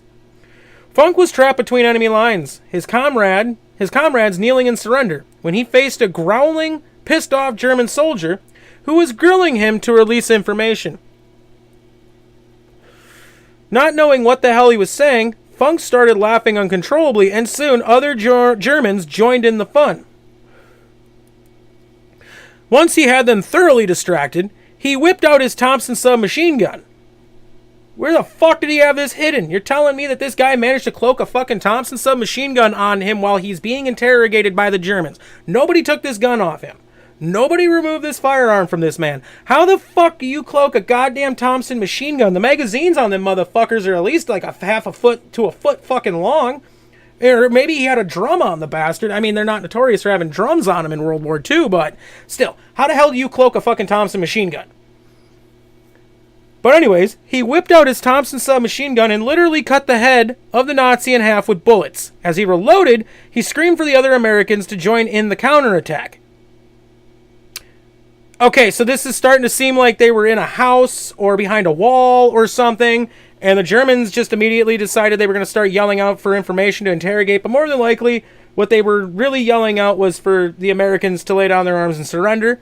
Okay, it's just starting to make a little bit more sense as to how the hell he was able to cloak a fucking Thompson submachine gun. The Germans surrendered. When it was over, Funk hooted, "That was the stupidest fucking thing I have ever seen."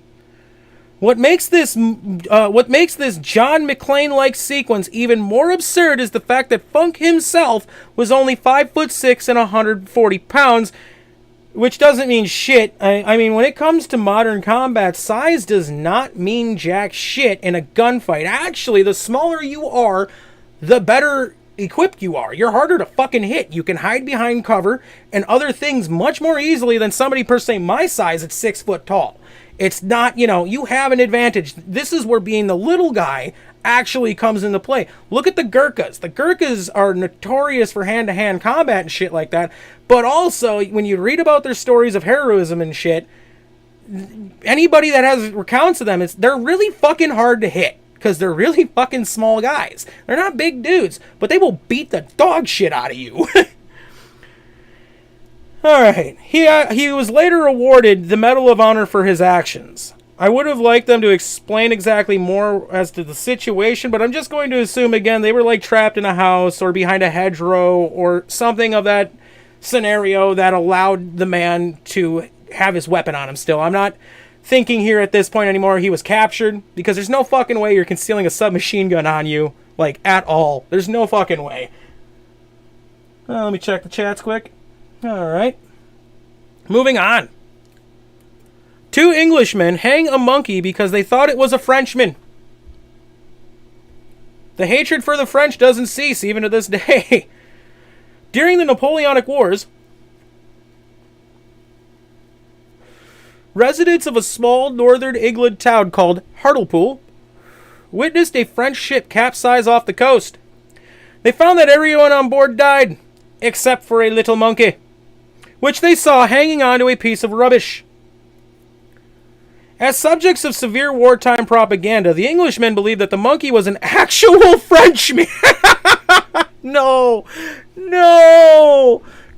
fucking way. Oh, fuck me sideways.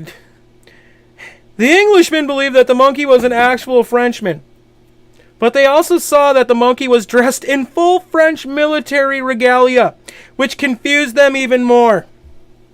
They then decided to interrogate the monkey. Oh my god, if this is not the most British shit I have ever heard. They give us shit for fucking doing dumb stuff, but I don't think the most backwater American would mistake a fucking monkey as a internal, like, spy, or in this instance, a French fucking officer. They brought the monkey ashore and proceeded to administer a trial. When the monkey wouldn't talk, of course, because it's a fucking monkey, they assumed it was just being uncooperative. They got fed up and eventually built a makeshift hanging gallows. They then tried and sentenced the poor little primate to hanging. Oh my fucking God. Today there is a rugby team out of Hartlepool who fondly call themselves the Monkey Hangers. Holy fucking shit. Europe's a different place. Oh, the fucking name to this one. Y'all are gonna love this shit. It gets this one's already got a great name. Big Pimpin' Julius Caesar receives a love letter from Senator Cato. Hilarity ensues. I don't know how the fuck I fucked that up. I thought it was his fucking name. In 63 BC, politics of Rome were consumed with treason and conspiracy. One of the senators in particular, Cato, was basically the Boy Scout of the bunch, calling out evildoers far and wide. One time on the Senate floor, Julius Caesar was receiving messages, sort of like today when someone receives a text at the dinner table. And Cato became suspicious. Caesar explained they were just love letters and urged him to drop it. Cato pushed the matter, accusing Caesar of conspiracy. That's never a smart thing to fucking do. But Caesar calmly tried to tell him it was nothing. Cato seized the letter and learned Caesar was right. The love letter came from Cato's sister. This man done played himself in front of the whole fucking Senate. Oh God. Cato's sister telling Caesar that she was deeply in love with him. Cato, obviously mad, hurled the letter at Caesar's face. Bigger fuck up. Other senators soon became concerned that their wives might be banging Caesar, too, prompting them to look into their wives' chastity. I don't know how the fuck you do that back then, when you go and get a gynecologist to look at your fucking wife and go, the fuck you want me to tell you? Have you banged your wife? Yes, I have been banging my wife. So what the fuck do you want to tell me? Or what do you want me to tell you? How do I tell you that Caesar's banging your fucking wife? You can't. But... oh, we got the fucking Australian Great Emu War again. And that one's always shows up. We all know about that one. So we're going to skip over that one. Okay, here we go. The CIA creates spy cats to eavesdrop on Soviets during the Cold War. I haven't heard of this. This ought to be fucking interesting. Let me just check the chats quick. Alright. Operation Acoustic Kitty wasn't exactly the brightest idea to come out of the Central Intelligence Agency of the United States. In the 1960s, they bugged kitties with surveillance equipment in hopes that they would walk across Soviet gatherings and obtain sensitive information. It cost the American taxpayers $20 million. Now, we all know a little bit something about the CIA in the 1960s. Them motherfuckers were wilding out. And if you're wondering, George Bush Sr. was part of the CIA at this time. That's another day of discussion. Needless to say, the experiment failed horrendously. Veterinarian surgeons implanted cats with microphones, radio transmitters, and thin wires, training them to trapeze around the Kremlin and Soviet embassies. But the operation would be aborted during a test run. They dropped a cat near a Soviet compound and watched it mindlessly walk into traffic and get squashed by a taxi. No! Little did the CIA know, cats are not to be trusted. It's not a dog. Cats have a mind of their own. And I, as a cat owner, they're only motivated by food and pets. It's the only thing that motivates a cat. Moving on. Richard Nixon has some very homophobic things to say about Bohemian Grove. I think that's where all like those rich people gather. And, like conspiracy theorist wise, I think Alex Jones got the first ever video of them fuckers with that owl and shit like that. I think that's what this is. I could be wrong. Tell me in the chats if I'm wrong on that, or if you're watching this on YouTube right now on a later date, comment it down there. I'd love to learn more about it, if you know more about it. Bohemian Grove, if you weren't aware, is basically like the Build-A-Burger media. Okay, yeah. The Bilderberg meetings we've all heard about, except they take place in San Francisco. The most powerful men in the world converge here once a year to discuss policy, bro out, and wax hipsters about art. The fuck am I reading? In 1971, Richard Nixon was caught talking shit about this elitist sausage fest in a very non-PC way. The Bohemian Grove, and this is his own words, the Bohemian Grove that I attend from time to time, the Easterners and the others come there. But it is the most, it is the most F-word, F-A-G-G-Y, goddamn thing you could ever imagine. That San Francisco crowd that goes in there. It's just terrible. I mean, I won't shake hands with anybody from San Francisco. What's the old adage joke about San Francisco? There is more butt fucking per square inch in San Francisco than there is anywhere else in the world. Fucking Richard Nixon. President of France dies of a blowjob. Oh my god. This shit's just getting wilder. One night in February 1899, President of France, Felix Faure, was doing his usual mistress thing with 30-year-old Marguerite Steinheil, who was also well known as the type of girl who would get around. We love those kind of women. With a lot of rich and important men. Oh, she was a good one then, too. She was smart. Legend has it that she was giving President Faure such an incredible BJ that he suffered a stroke and died. You know damn well this woman went on for the rest of her life, and in arguments, she would immediately bring up, yeah, well, I sucked off the president so damn well, he died of a stroke. Beat that. My mouth does wonderful things and sends men to their grave. Oh, shit. Steinheil earned the reputation as someone who exercised a curious spell upon all men whom she came in contact. This feminine fatale would literally suck the life out of France's most prominent politician. Oh my god. This is getting pretty fucking good. Okay. Oh, we got one out of Soviet Russia. Boris Yeltsin hails a cab outside the White House in his underwear on a drunken quest for pizza. Shut the fuck up. How have I never heard this? This guy's fucking wild. Boris, if you guys don't know anything about Boris Yeltsin, the guy is fucking wild. The fucking wild motherfucker. In 1995, Secret Service agents alerted current president at the time, Bill Clinton, that his esteemed guest, Russian President Boris Yeltsin, was found on Pennsylvania Avenue hailing a cab. He was in his underwear and totally blacked out drunk. When asked what he was doing, Yeltsin said that he just wanted pizza. Probably nobody told this man that even at that time you could just be blacked out drunk in your underwear, make a phone call, the pizza will get delivered to you. End of story. But I guess in Russia, they probably didn't have a delivery system at the time, so the guy probably didn't know any better. And if Boris Yeltsin is doing this in America, I can't imagine the stories of the shit he was doing blacked out drunk back in Soviet Russia. So, that's probably something I encourage anybody watching this right now. If you could please go out of your way and look up crazy stories of Boris Yeltsin. Because I want to learn more about this guy. If he, like I said, if he was fucking doing this in the United States, imagine the crazy shit he was doing in the country he was running at this time.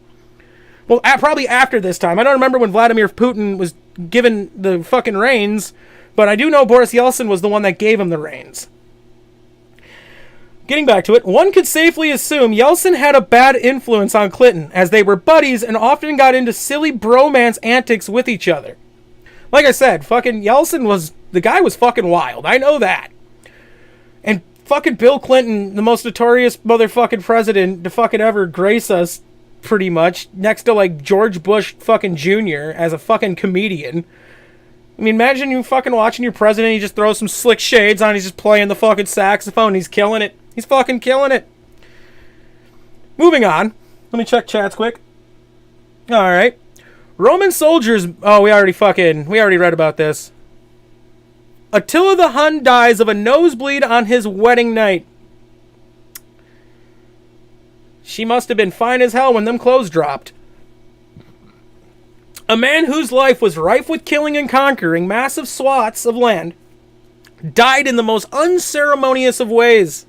The night he was meant to marry the beautiful Ildiko, his nose bled as he slept, causing him to drown in his own blood. Roll over on your fucking side, dipshit. Some historians believe that he drank too much that night. He was a total party animal and suffered an exploding hemorrhoid in his esophagus. The ruler of the Huns, a terrifying leader who would wage ruthless campaigns across thousands of miles, died like a little... Yeah. Alright. Oh, man. Oh, fuck. That's fucking great. That's pretty damn fucking funny. Let's go back and see what we can find for cryptid tales. Let's see.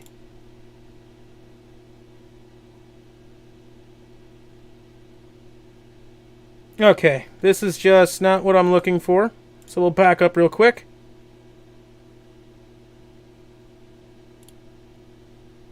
Oh, that's actually kind of cool. Here we go. We'll do this one. 6 creepy cryptids that call Wisconsin home. I probably know about the majority of these, especially the first one we're going to talk about. The Beast of Bray Road, Elkhorn, Wisconsin, a.k.a. the Dogman. This is one of the 2 most well-known creatures on our list. The elusive aberration is said to roam the area of Bray Road, located just outside of the town of Elkhorn, Wisconsin. I've spent a lot of time in Elkhorn, working or partying. This werewolf cryptid has had several sightings in the 1990s, with local newspapers reporting on the topic, and even eventually gaining some national news attention as the most popular werewolf sighting in the United States. Now here we don't call them werewolves, we call them dogmen. Many are skeptical of its existence, and others say that it has been confused as other folklore and monsters such as the Wisconsin Bigfoot or a Wendigo. Again, if you're... Okay. And then it kind of just stops there. The Lake Winnebago water monster. Now, I do want to say Lake Winnebago is a pretty big lake, and it is extremely dangerous. We generally refer to it as the teeny superior, because it kills a lot of fucking people. Year-round, whether ice fishing or sudden freak of nature storms that come out of nowhere that cause boats to capsize in the spring and summer. It's a very dangerous lake. I personally stay the fuck off that lake. I've never once gone on that lake simply because of how dangerous and unpredictable it is. Ever take a good look at a sturgeon before? They are some massive prehistoric fish. And sturgeons here get fucking huge. That can be very intimidating up close and in person.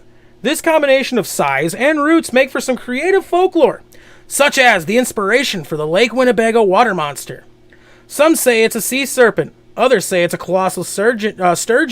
If there's one thing we do know, it's that there are a lot of mysteries shrouded in this beast. Many fishermen continue to track the creature in hopes of catching it one day and proving its existence. Well, I mean, sturgeons exist. They're fucking massive. I think the biggest sturgeon I've ever seen was at the town called Shiocton.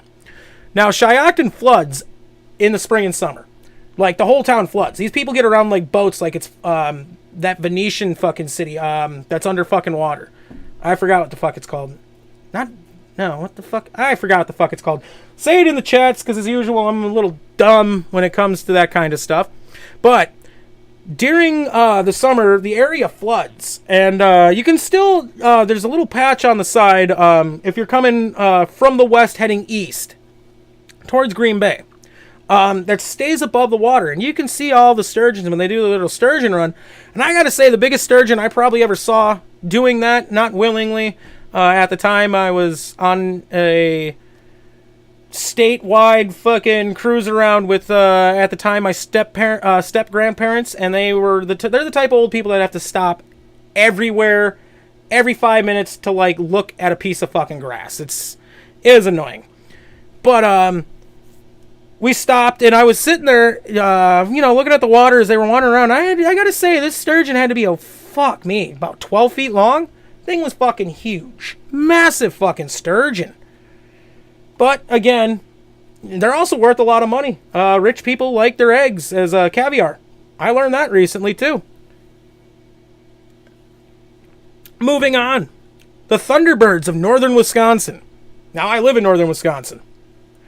I myself have never seen or heard this. And I also don't really believe in it, simply because somebody's gonna get a video of a fucking bird flying, 200 feet in the fucking air that's the size of like a fucking Cessna aircraft. Like, you're gonna fucking see this thing. But, getting back to it, thunderbirds have been described as massive avian raptors by the Menominee tribe. My mother's half Menom. The native story tells of a great mountain that floats in the western sky, where thunderbirds gather.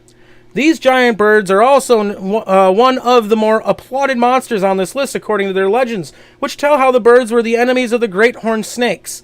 They would prevent the snakes from overrunning the earth and devouring mankind, according to Menominee folklore. Strong evidence shows these creatures no longer exist, but fossil records say massive birds were likely residing in North America during the early periods of human history. Pterodactyls, shit like that. But, speaking of Menominee folklore, the Menoms are on a reservation called Kashina.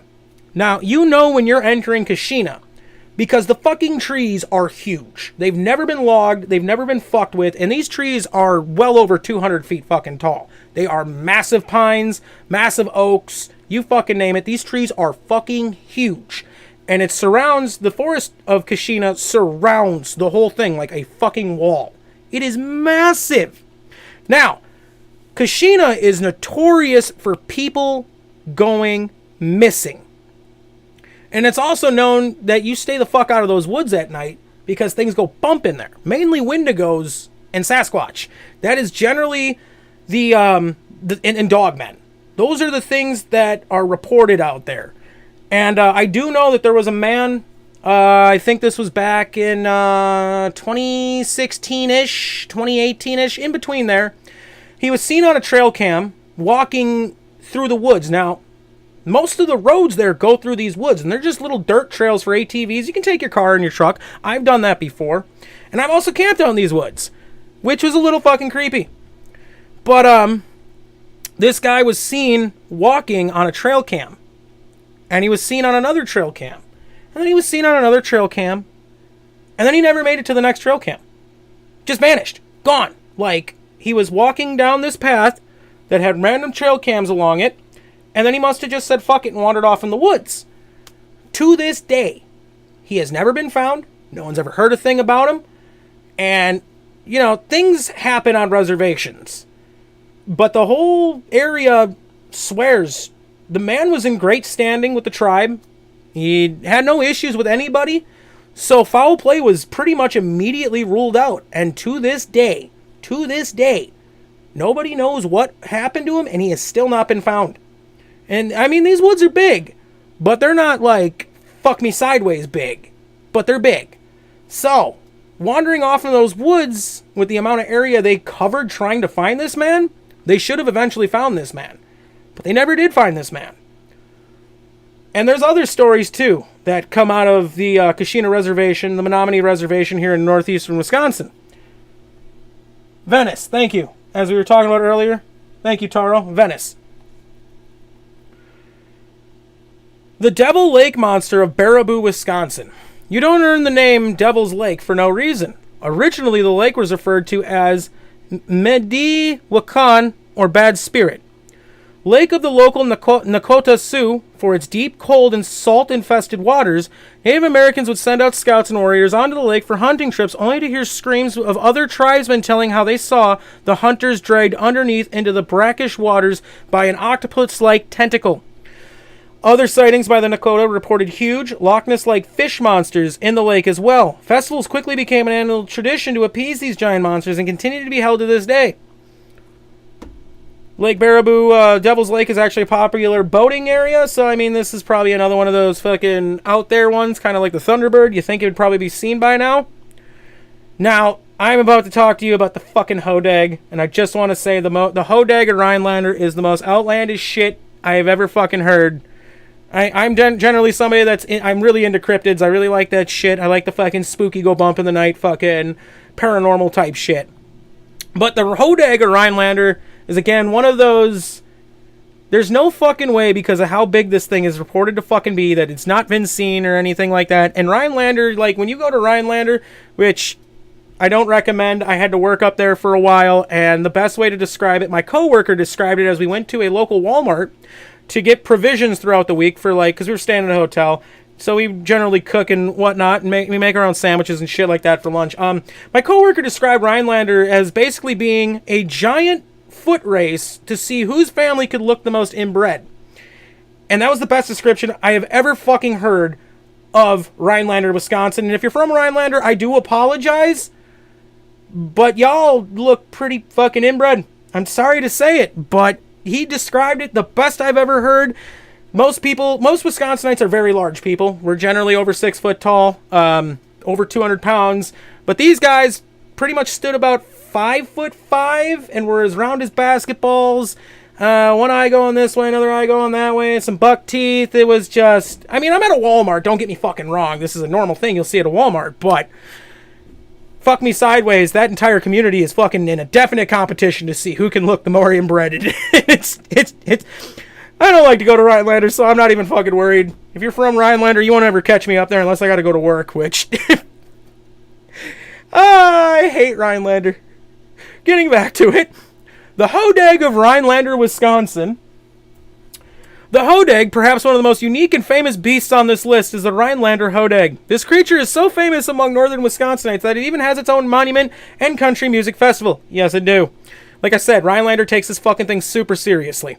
It was the first reported in 1893 to have the head of a frog, the grinning face of a giant elephant, thick, short, stocky legs like a fucking pug, and then followed by huge claws like a bear. The back of a dinosaur, like the brachiosauruses that have them fucking bone ridges, and so on and so forth. Back of a dinosaur, and a long tail with spears at the end of it, sadly again like the one of them fucking dinosaurs. The creature was soon to be revealed as a hoax by the man who claimed to discover it, but the legend of the hodag still carries on to this fucking day. Go figure, Rhinelander. Well, at least the guy fucking admitted it. But, I mean, there was no way in fucking hell anybody was going to believe that man-bear-pig fucking story, to be honest. Which is why, like, they're like, oh, it's a super big legend in northern Wisconsin. No, it's a fucking laughingstock, and we all fucking joke about Rhinelander. Like, I am not joking. Rhinelander probably gets the most shit for when it comes to a northern portion of Wisconsin. Moving just east of Madison lies the community of Lake Mills and Rock Lake. The curious thing about Rock Lake is that you dive down in certain parts of the lake, you can find small pyramid-like structures. These mounds were believed to have been created by the Aztlalan natives when the lake's water levels were much lower. Amongst these ruins and the vegetation, one can supposedly discover Rocky, a large serpentine reptile. Rocky is said to dwell amongst the deeper sections of the lake and reappear near the surface occasionally. Many reports occurred during the 1800s of fishermen who would have violent encounters with the beast. These locals would encounter Rocky, but their boats and along the shore where they were would be traumatized when seeing the incognito beast hissing at them. Again, well, that's a little far-fetched. Let's be honest. Let me check chats quick. If you guys have a suggestion, we got enough time to keep talking here. If you guys have a suggestion here, kick it into the chat real quick. I can look this up. Maybe you guys have cryptids around where you live you want to talk about, or maybe some murder stories, like, or anything. Again, hilarious moments in history, or just moments in history that you want to talk about. Kick it into the chat and we can look this up, because I'm nearing the end of this one. Bonus one, Whitewater, Wisconsin. Yes, the entire city of Whitewater is considered one whole spot for the paranormal and unusual. While not exactly dealing with cryptids, the second Salem, town of Whitewater, is known for its stories of witches and spirits. Yes. It all began with Morris Pratt in 1889, where he built the Pratt Institute, which dealt with topics of spiritual studies long before the existence of UW-Whitewater. There are many local stories of the Witch's Triangle intersecting graveyards, the Witch's Tower, barricaded water tower, and a mysterious locked book that's said to be the special collection section of the Anderson Library, which, according to hearsay, leads to the deaths of those who read it. These spooky tales passed down through generations of Whitewater residents and UW-Whitewater students continue to be a part of the town's unique lore. Now, that's not a fucking joke. Whitewater is notorious for a group of fucking witches that basically terrorized the fucking whole state. And that's why we do refer to it as the Second Salem. Honestly, my mother knows a lot about that, and maybe one day I could have her come on and talk about it. Alright. Let's see what else we can find. 15 historical facts that are the funniest things you've probably never heard of. Taro says he ain't got no cryptids where he lives, but he do got a lot of tweakers. Where are you, California? Portland? I'm fucking with you. Alright, I don't like the way they wrote this, but... The story. What the fuck is this one called? John Joseph Merlin, the inventor of roller skates, didn't practice stopping before debuting his invention. He ended up smashing into a huge mirror. Alright, this ought to be good. Excuse me. The story as told in the History of Roller Skating by James Turner is absolutely hilarious. Picture this. It's the 1760s, and Merlin is going to debut his roller skates as a fancy masquerade for party. As his costume, he donned his roller skates and a violin and began to skate around the party playing the instrument. Turner wrote in the book, although well known as an inventor and musician, Joseph Merlin was not a good skater. He couldn't control his speed or command his skates to go in the desired direction and wildly crash-landed into a huge, inexpensive mirror. Smashed it into bits, severely wounding himself. Broke his violin and sent roller skating technique back to the drawing board. Okay. So this guy was like, can't wait to show everyone my sick-ass skates. Oh wait, you know what? I should play the violin too. And he then proceeds to skate around with his violin, smash into a mirror that was worth the equivalent of $100,000 in today's money, and lie there on the floor bleeding with his violin in pieces. My apologies to Mr. Merlin, but this is the greatest mental image. Oh, number 2. A group of undercover cops in Detroit posing as drug dealers accidentally met up with another group of undercops posing as drug buyers. We've all fucking heard this one. The incident happened in 2017. Basically, a couple of Detroit police officers from the 12th precinct were undercover, posing as drug dealers, and went to a drug house to try to operate a sting. There they met 2 buyers, who happened to be undercover officers from the 11th precinct. From there, more officers showed up with a search warrant, and things began to escalate to the point where both groups of cops were shoving each other around and even throwing punches. It sounds like a cartoon to come to life. Like I would not have been surprised if Bugs Bunny orchestrated this whole thing. It's fucking Detroit. What the fuck do you expect from that? Oh, man. Oh, there's a video of this. You could probably look it up. There's body cam footage. I'm not going to show it because it's probably copyright fucking issue. Oh, here's another one. Number 3. During the Cold War, FBI agent Robert Hansen was tasked with finding a mole in the FBI who was working with the KGB. And then it turned out that Hansen was in fact the mole. I think they did an Archer episode of this. Hansen became an FBI agent in 1976 and spent a few years chilling and gathering counterintelligence on the Soviets for the FBI. Then in 1979, most likely for financial reason, he decided to start selling information to the Soviets. This continued on and off for a while. Then, in 1987, Hansen was tasked with looking into all possible security and intelligence breaches within the FBI related to the KGB. So Hansen was basically in charge of searching for himself. I would imagine a whole lot of tomfoolery is about to fucking go down. I figured. He's like, Tarl's like, I got a bunch of tweakers. And then he was like, South California, actually. I lived in Riverside for a little bit. Can confirm there is an army of tweakers. But I'd have to say, while we're on this subject, the craziest fucking thing I have ever encountered was when I was in Denver, Colorado. I'd stopped there with me and a couple of my buddies, and weed was just legalized there. And us coming from Wisconsin, we were stoked. So we went to a dispensary, and we bought a lot of marijuana, and proceeded to walk around Denver rolling blunts. We then ended up over over by the Rockies baseball stadium. And we had a buddy with who he was a skater. He was really into skateboarding. So he was skating around. He wasn't able to like go on any of the things because they were already like homeless proofed and skater proofed. So he was just kind of wheeling around the parking lot as we sat there and we were smoking, which was kind of funny because the cops walked over to us and they looked at us. They were like, "What are you doing?" And we were like, "We're smoking." And the guy goes, "All of you are over 18, right?" And we were all like, "Yeah." And as soon as he heard like our northern Wisconsin accents, he was like, "You boys are pretty far from home." And he left us alone to go fuck with, at the time, his name was, we'll call him Tyler. And they went and proceeded to fuck with Tyler, who was sitting there doing fucking kickflips and pop shove-its and shit like that, and like manuals, and I don't know much about skateboarding. But they went and screwed with him instead. But ultimately, kind of was just like, pick the skateboard up and fuck off and get out of here. So we did. So we started making our way back up on the left side of the Rockies Stadium, and we were walking up along this path. Now, this was turning into a bar district, a college bar district. But I wouldn't say any of these fucking people that were hanging around were college kids. They were just kids like us from around the United States that were partying and just getting messed up.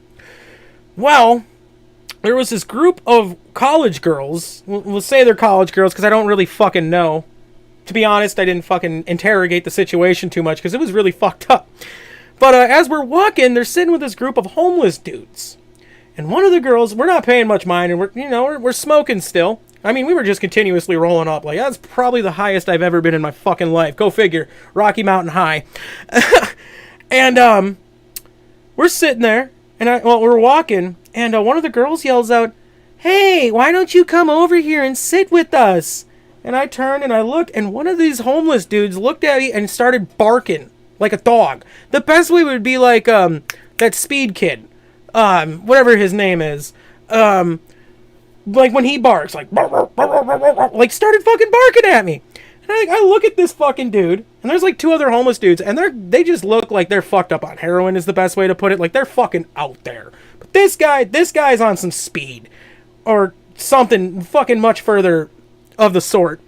And I turn and I look at her and I'm just like, "Nah, I'm good." She goes, "What? You don't think homeless people deserve love too? You don't think homeless people deserve love? Give him a hug." And this motherfucker like kind of like, because he was sitting like fucking cross-legged, and he like propped himself the fuck up and starts like a fucking a chihuahua. The best way to put it. Like he was bouncing as he barked. And I'm looking at this guy, and I look at this girl, and I was like, "I'm not fucking hugging your goddamn attack homeless guy. Like, fuck that. No disrespect to him and the fucking community." I was like, that motherfucker's on some shit. And I was like, and you're crazier than fucking a motherfucker to fucking be sitting there while this guy's tweaking out right now. And she was like berating me and shit. And I just looked at her, and I was like, "No, fuck you. Fuck this situation. I'm not fucking getting bit by some fucking homeless guy who's on a fucking journey." At this point, he thinks he's a chihuahua and he's going to attack everything. And I had a friend who was, again, there was multiple, we'll call him Tyler. And he turned around and this guy like fucking kind of lunged at him. And he had his skateboard. And like the way he lunged at him, he went at his ankle and he took the fucking skateboard and just whack right in the side of his fucking head. The fucking homeless guy kind of bounced back. He didn't hit him hard. He wasn't like whack. He was just kind of like whack. It was a best way to put it, a fucking love tap when it comes to getting hit by a fucking skateboard. And the guy kind of like stumbled back, and this lady was like, "Oh my god, oh my god!" And they fucking turned around. He's like, "Get your fucking dog on a fucking leash, lady." And the funniest part about it was those same cops were literally behind us by like 40 fucking yards, and they saw this whole shit happening, and they come running up. She's yelling at them to fucking arrest him and shit. And the cop turns around and goes, "You're not from around here, are you?" And she's like, "No, I'm visiting." And the cop goes, "This guy has AIDS and all kinds of other shit." And like the fucking homeless guy is still like tweaking the fuck out. And as soon as she heard that, she was like, "Oh my god." And like the cop was like, "I don't blame him for smacking him with a fucking skateboard." He's like, "I'd have fucking tased his ass or something," basically. And yeah, so my homie almost got bit by a homeless guy who thought he was a fucking chihuahua, and the motherfucker's got AIDS. So long story short, pretty much, we fucking wandered off back to our hotel, and That wasn't the only crazy shit I fucking saw there. Denver, Colorado is a wild, wild fucking place. Now, I haven't been to Denver since 2016. Yeah, I'd say 2016, 2015, 16-ish, in between there. So, I don't know how crazy it is these days, but I would imagine it hasn't changed. Check the chats quick. Alright. Moving on. Yeah, I just had to get that story. I have so many stories. I might fucking just make a dedicational fucking, when we don't have guests on, a dedicational fucking podcast where I just talk about the craziest shit that's ever happened in my life. Because I have had some crazy fucking shit happen throughout my life. Okay. Getting back to KGB, man. Eventually, Hansen was caught after the FBI paid $7 million to a former KGB agent who had a tape recording of Hansen speaking with other KGB agents. The FBI agents involved only recognized Hansen because he used an offensive quote from General George S. Patton about Japanese people. And the agents had heard Hansen use it before. So it's extra delicious that Hansen was caught because he couldn't stop being racist towards Japanese people. Oh, man. Okay. Number 4. When President Jimmy Carter visited Poland in 1977. His interpreter mistranslated him multiple times. As such, his speech made it sound as if he had left the United States permanently and was never going back, and he wanted to give Poland a hand job. What the Oh, that's fucking great. In his speech, Carter said that he wanted to know more about the Polish people's desires for the future. Somehow his interpreter translated that as Carter desiring Poland sexually. Later, the interpreter also delivered mistranslations such as, I left the United States, never to return, and Carter was happy to grasp at Poland's private areas. Bravo to that Polish man or woman that fucked that all up. Oh, man. That was the worst of it, but certainly not the end of it. Carter got a new translator, thank goodness, for a state banquet later in the visit. But when Carter gave a toast, his interpreter refused to translate anything Carter was saying. It turned out that the interpreter couldn't understand Carter's English and therefore just stayed silent. So basically, Carter's visit to Poland started with him saying he came to get kinky and he was never going home. And it ended with him trying to give a toast and being met with crickets. Yes, it does. I imagine that, yeah, tweakers I ran into California, I mean, they weren't too bad. Alright, let's see if we can, oh, fuck me. We got a Reddit story. This ought to be fucking good. Okay. This ought to be fucking great. Stories from Reddit. Here we go. In British India, there was a little problem with cobras. The obvious solution was to put a bounty on them. The only problem was that the price for each cobra the British were offering was greater than the cost of breeding and raising a cobra. The result was people breeding tons of snakes to claim the bounty. When the government realized what was happening, they scrapped the whole program. People raising the now worthless cobra set them loose. The end result was a giant cobra problem. Oh, that's fucking great. Here's another one. In the midst of an impassioned debate on the... Oh, yeah, this is young Julius Caesar and his opponent Cato, and yeah, the love sisters thing. Okay, we've already seen that one. Okay, here we go. The capture of Guam in the Spanish-American War. American ships shot warning shots towards a fort in Guam. In response, a rowboat is sent out from the fort with 2 people. Upon reaching the American ship, they say that they are delighted to have some visitors and they would return the salute if they only had some gunpowder. They are surprised to learn that the U.S. and Spain are at war and that they are now prisoners of the fucking war. Those poor fuckers. Oh. This guy responded, this is stunningly similar to the Battle of Lake Nyasa, one of the opening actions of World War I. He goes, I can't find the whole story right now, but there's some info here. The condensed version. A lake in Africa was home to one German and one British gunboat. The captains were drinking buddies because they had nothing else to do. When the war broke out, the British captain heard first and puts a shell hole in the German boat while it is moored, harming no one. The stunned German captain rose over and furiously asked his counterpart why he is so drunk at such an early hour. After a chat, the German boat surrenders its gun, but is allowed to sail around aimlessly for another year. Gentlemanly as fuck. Sorry there, chap, I had to put a hole in your fucking boat because we're at war now, so how about this? You fix your boat, but give me the gun, and we'll leave it at that. Tally-o there, chaps. Let me check the chats quick. Alright. Oh, fuck. Let me see if I can find another one here. Oh, fuck me. That's what I don't like about Reddit is you gotta sift. Oh, okay, this one's fucking kind of funny. This guy states, I like Henry of Champagne. He was made king of Jerusalem in 1192 after Conrad of Montferrat was killed by assassins. In 1197, he tripped over his pet dwarf while watching a parade and fell out the fucking window. Fucking what? Pet dwarf. What the fuck? This guy's got...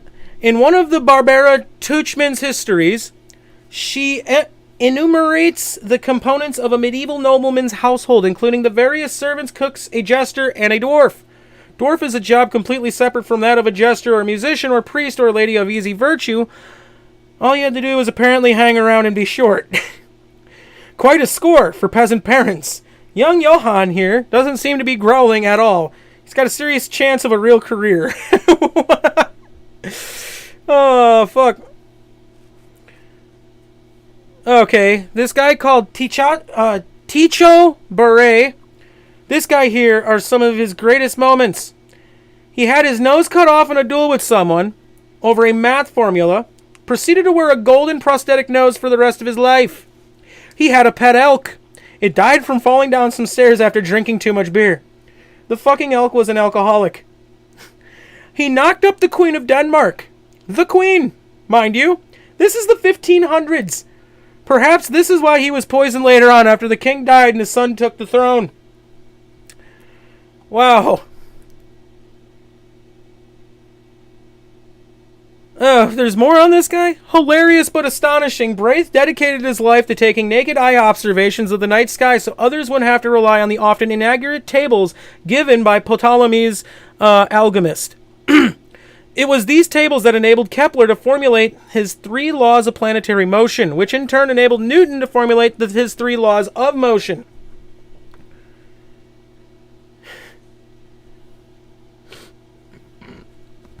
Okay. Antoine Augustin Parmentier, a French military chemist and botanist, and Louis XVI got the French people interested in cultivation of potatoes by planting 100 acres outside of Paris and guarding them heavily with troops. One night, Parmentier allowed the guards to go off duty, and as he hoped, farmers came in and stole the potatoes to plant in their own farms. Big brain move.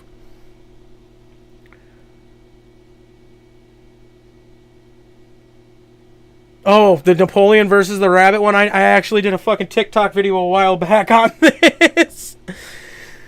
All those rabbits which should have tried in vain, even by scattering themselves to escape the shot, which is, August said, destined for them, suddenly collected first in knots, then in body, instead of having resources to a useless fight. They all faced about an instant phalanx and flung themselves on Napoleon. Now, what ended up happening was Napoleon in the versus the rabbits. One of his advisors was sent out to gather rabbits for a hunt. And what eventually ended up happening was the advisor, rather than wasting his time trying to capture wild rabbits, purchased like 300 to anywhere to 3,000 rabbits, domesticated.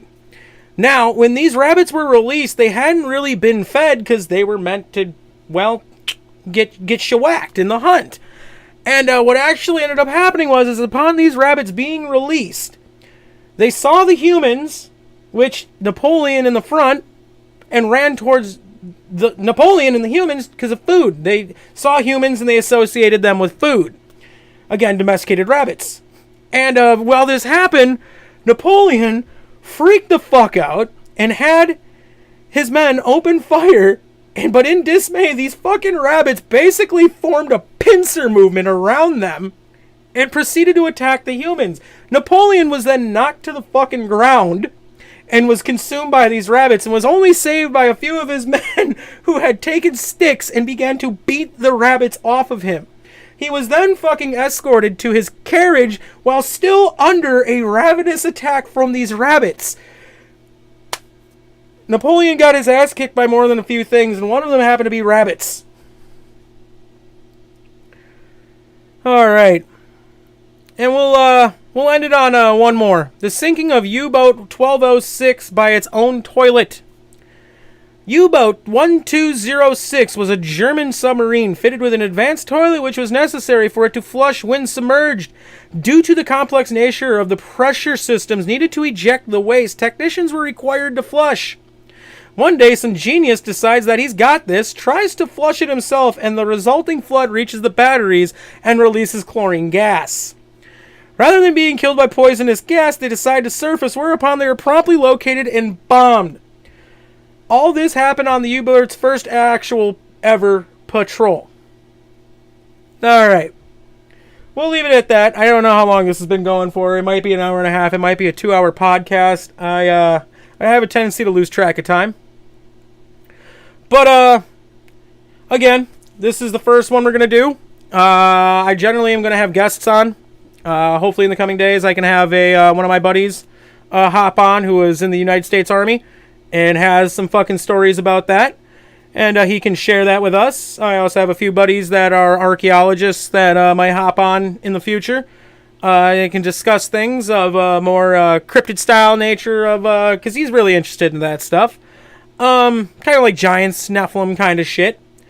But again, if you yourself want to be on the podcast and you have a story, like I said, it can range from pretty much anything that you would want to talk about and discuss. My email is scodenwindigo@gmail.com. Shoot me an email, and I'll more than likely probably respond back to it. We can set up a date to have you on, and we can go from there. Cryptids, military, history, sports, it doesn't really matter. We discuss the whole topic here. It's a wide variety podcast is the best way to put it. For those of you who are new here, I do appreciate you tuning in and watching this. If this is on YouTube and you're watching it at a later date, thank you for watching it. Hopefully you can give me a like, maybe subscribe. You can see more in the future. These will eventually be sent on over to Spotify and other streaming platforms. So if you're in your car and you feel like listening, you don't want to pull up YouTube, then you can do that. I'll submit where it's going to be at a later date, and it'll be in the description and also in the Discord. If you're interested in joining the Discord, don't hesitate to make a comment down at the bottom. I'll try to reply back in a timely fashion and give you the link to the Discord that everybody hangs out in. So appreciate you listening. Appreciate you taking the time to listen about fun facts, wild history, creepy cryptids, strange murder cases, all kinds of wild, crazy stuff. So with that being said, thank you for tuning in. Thank you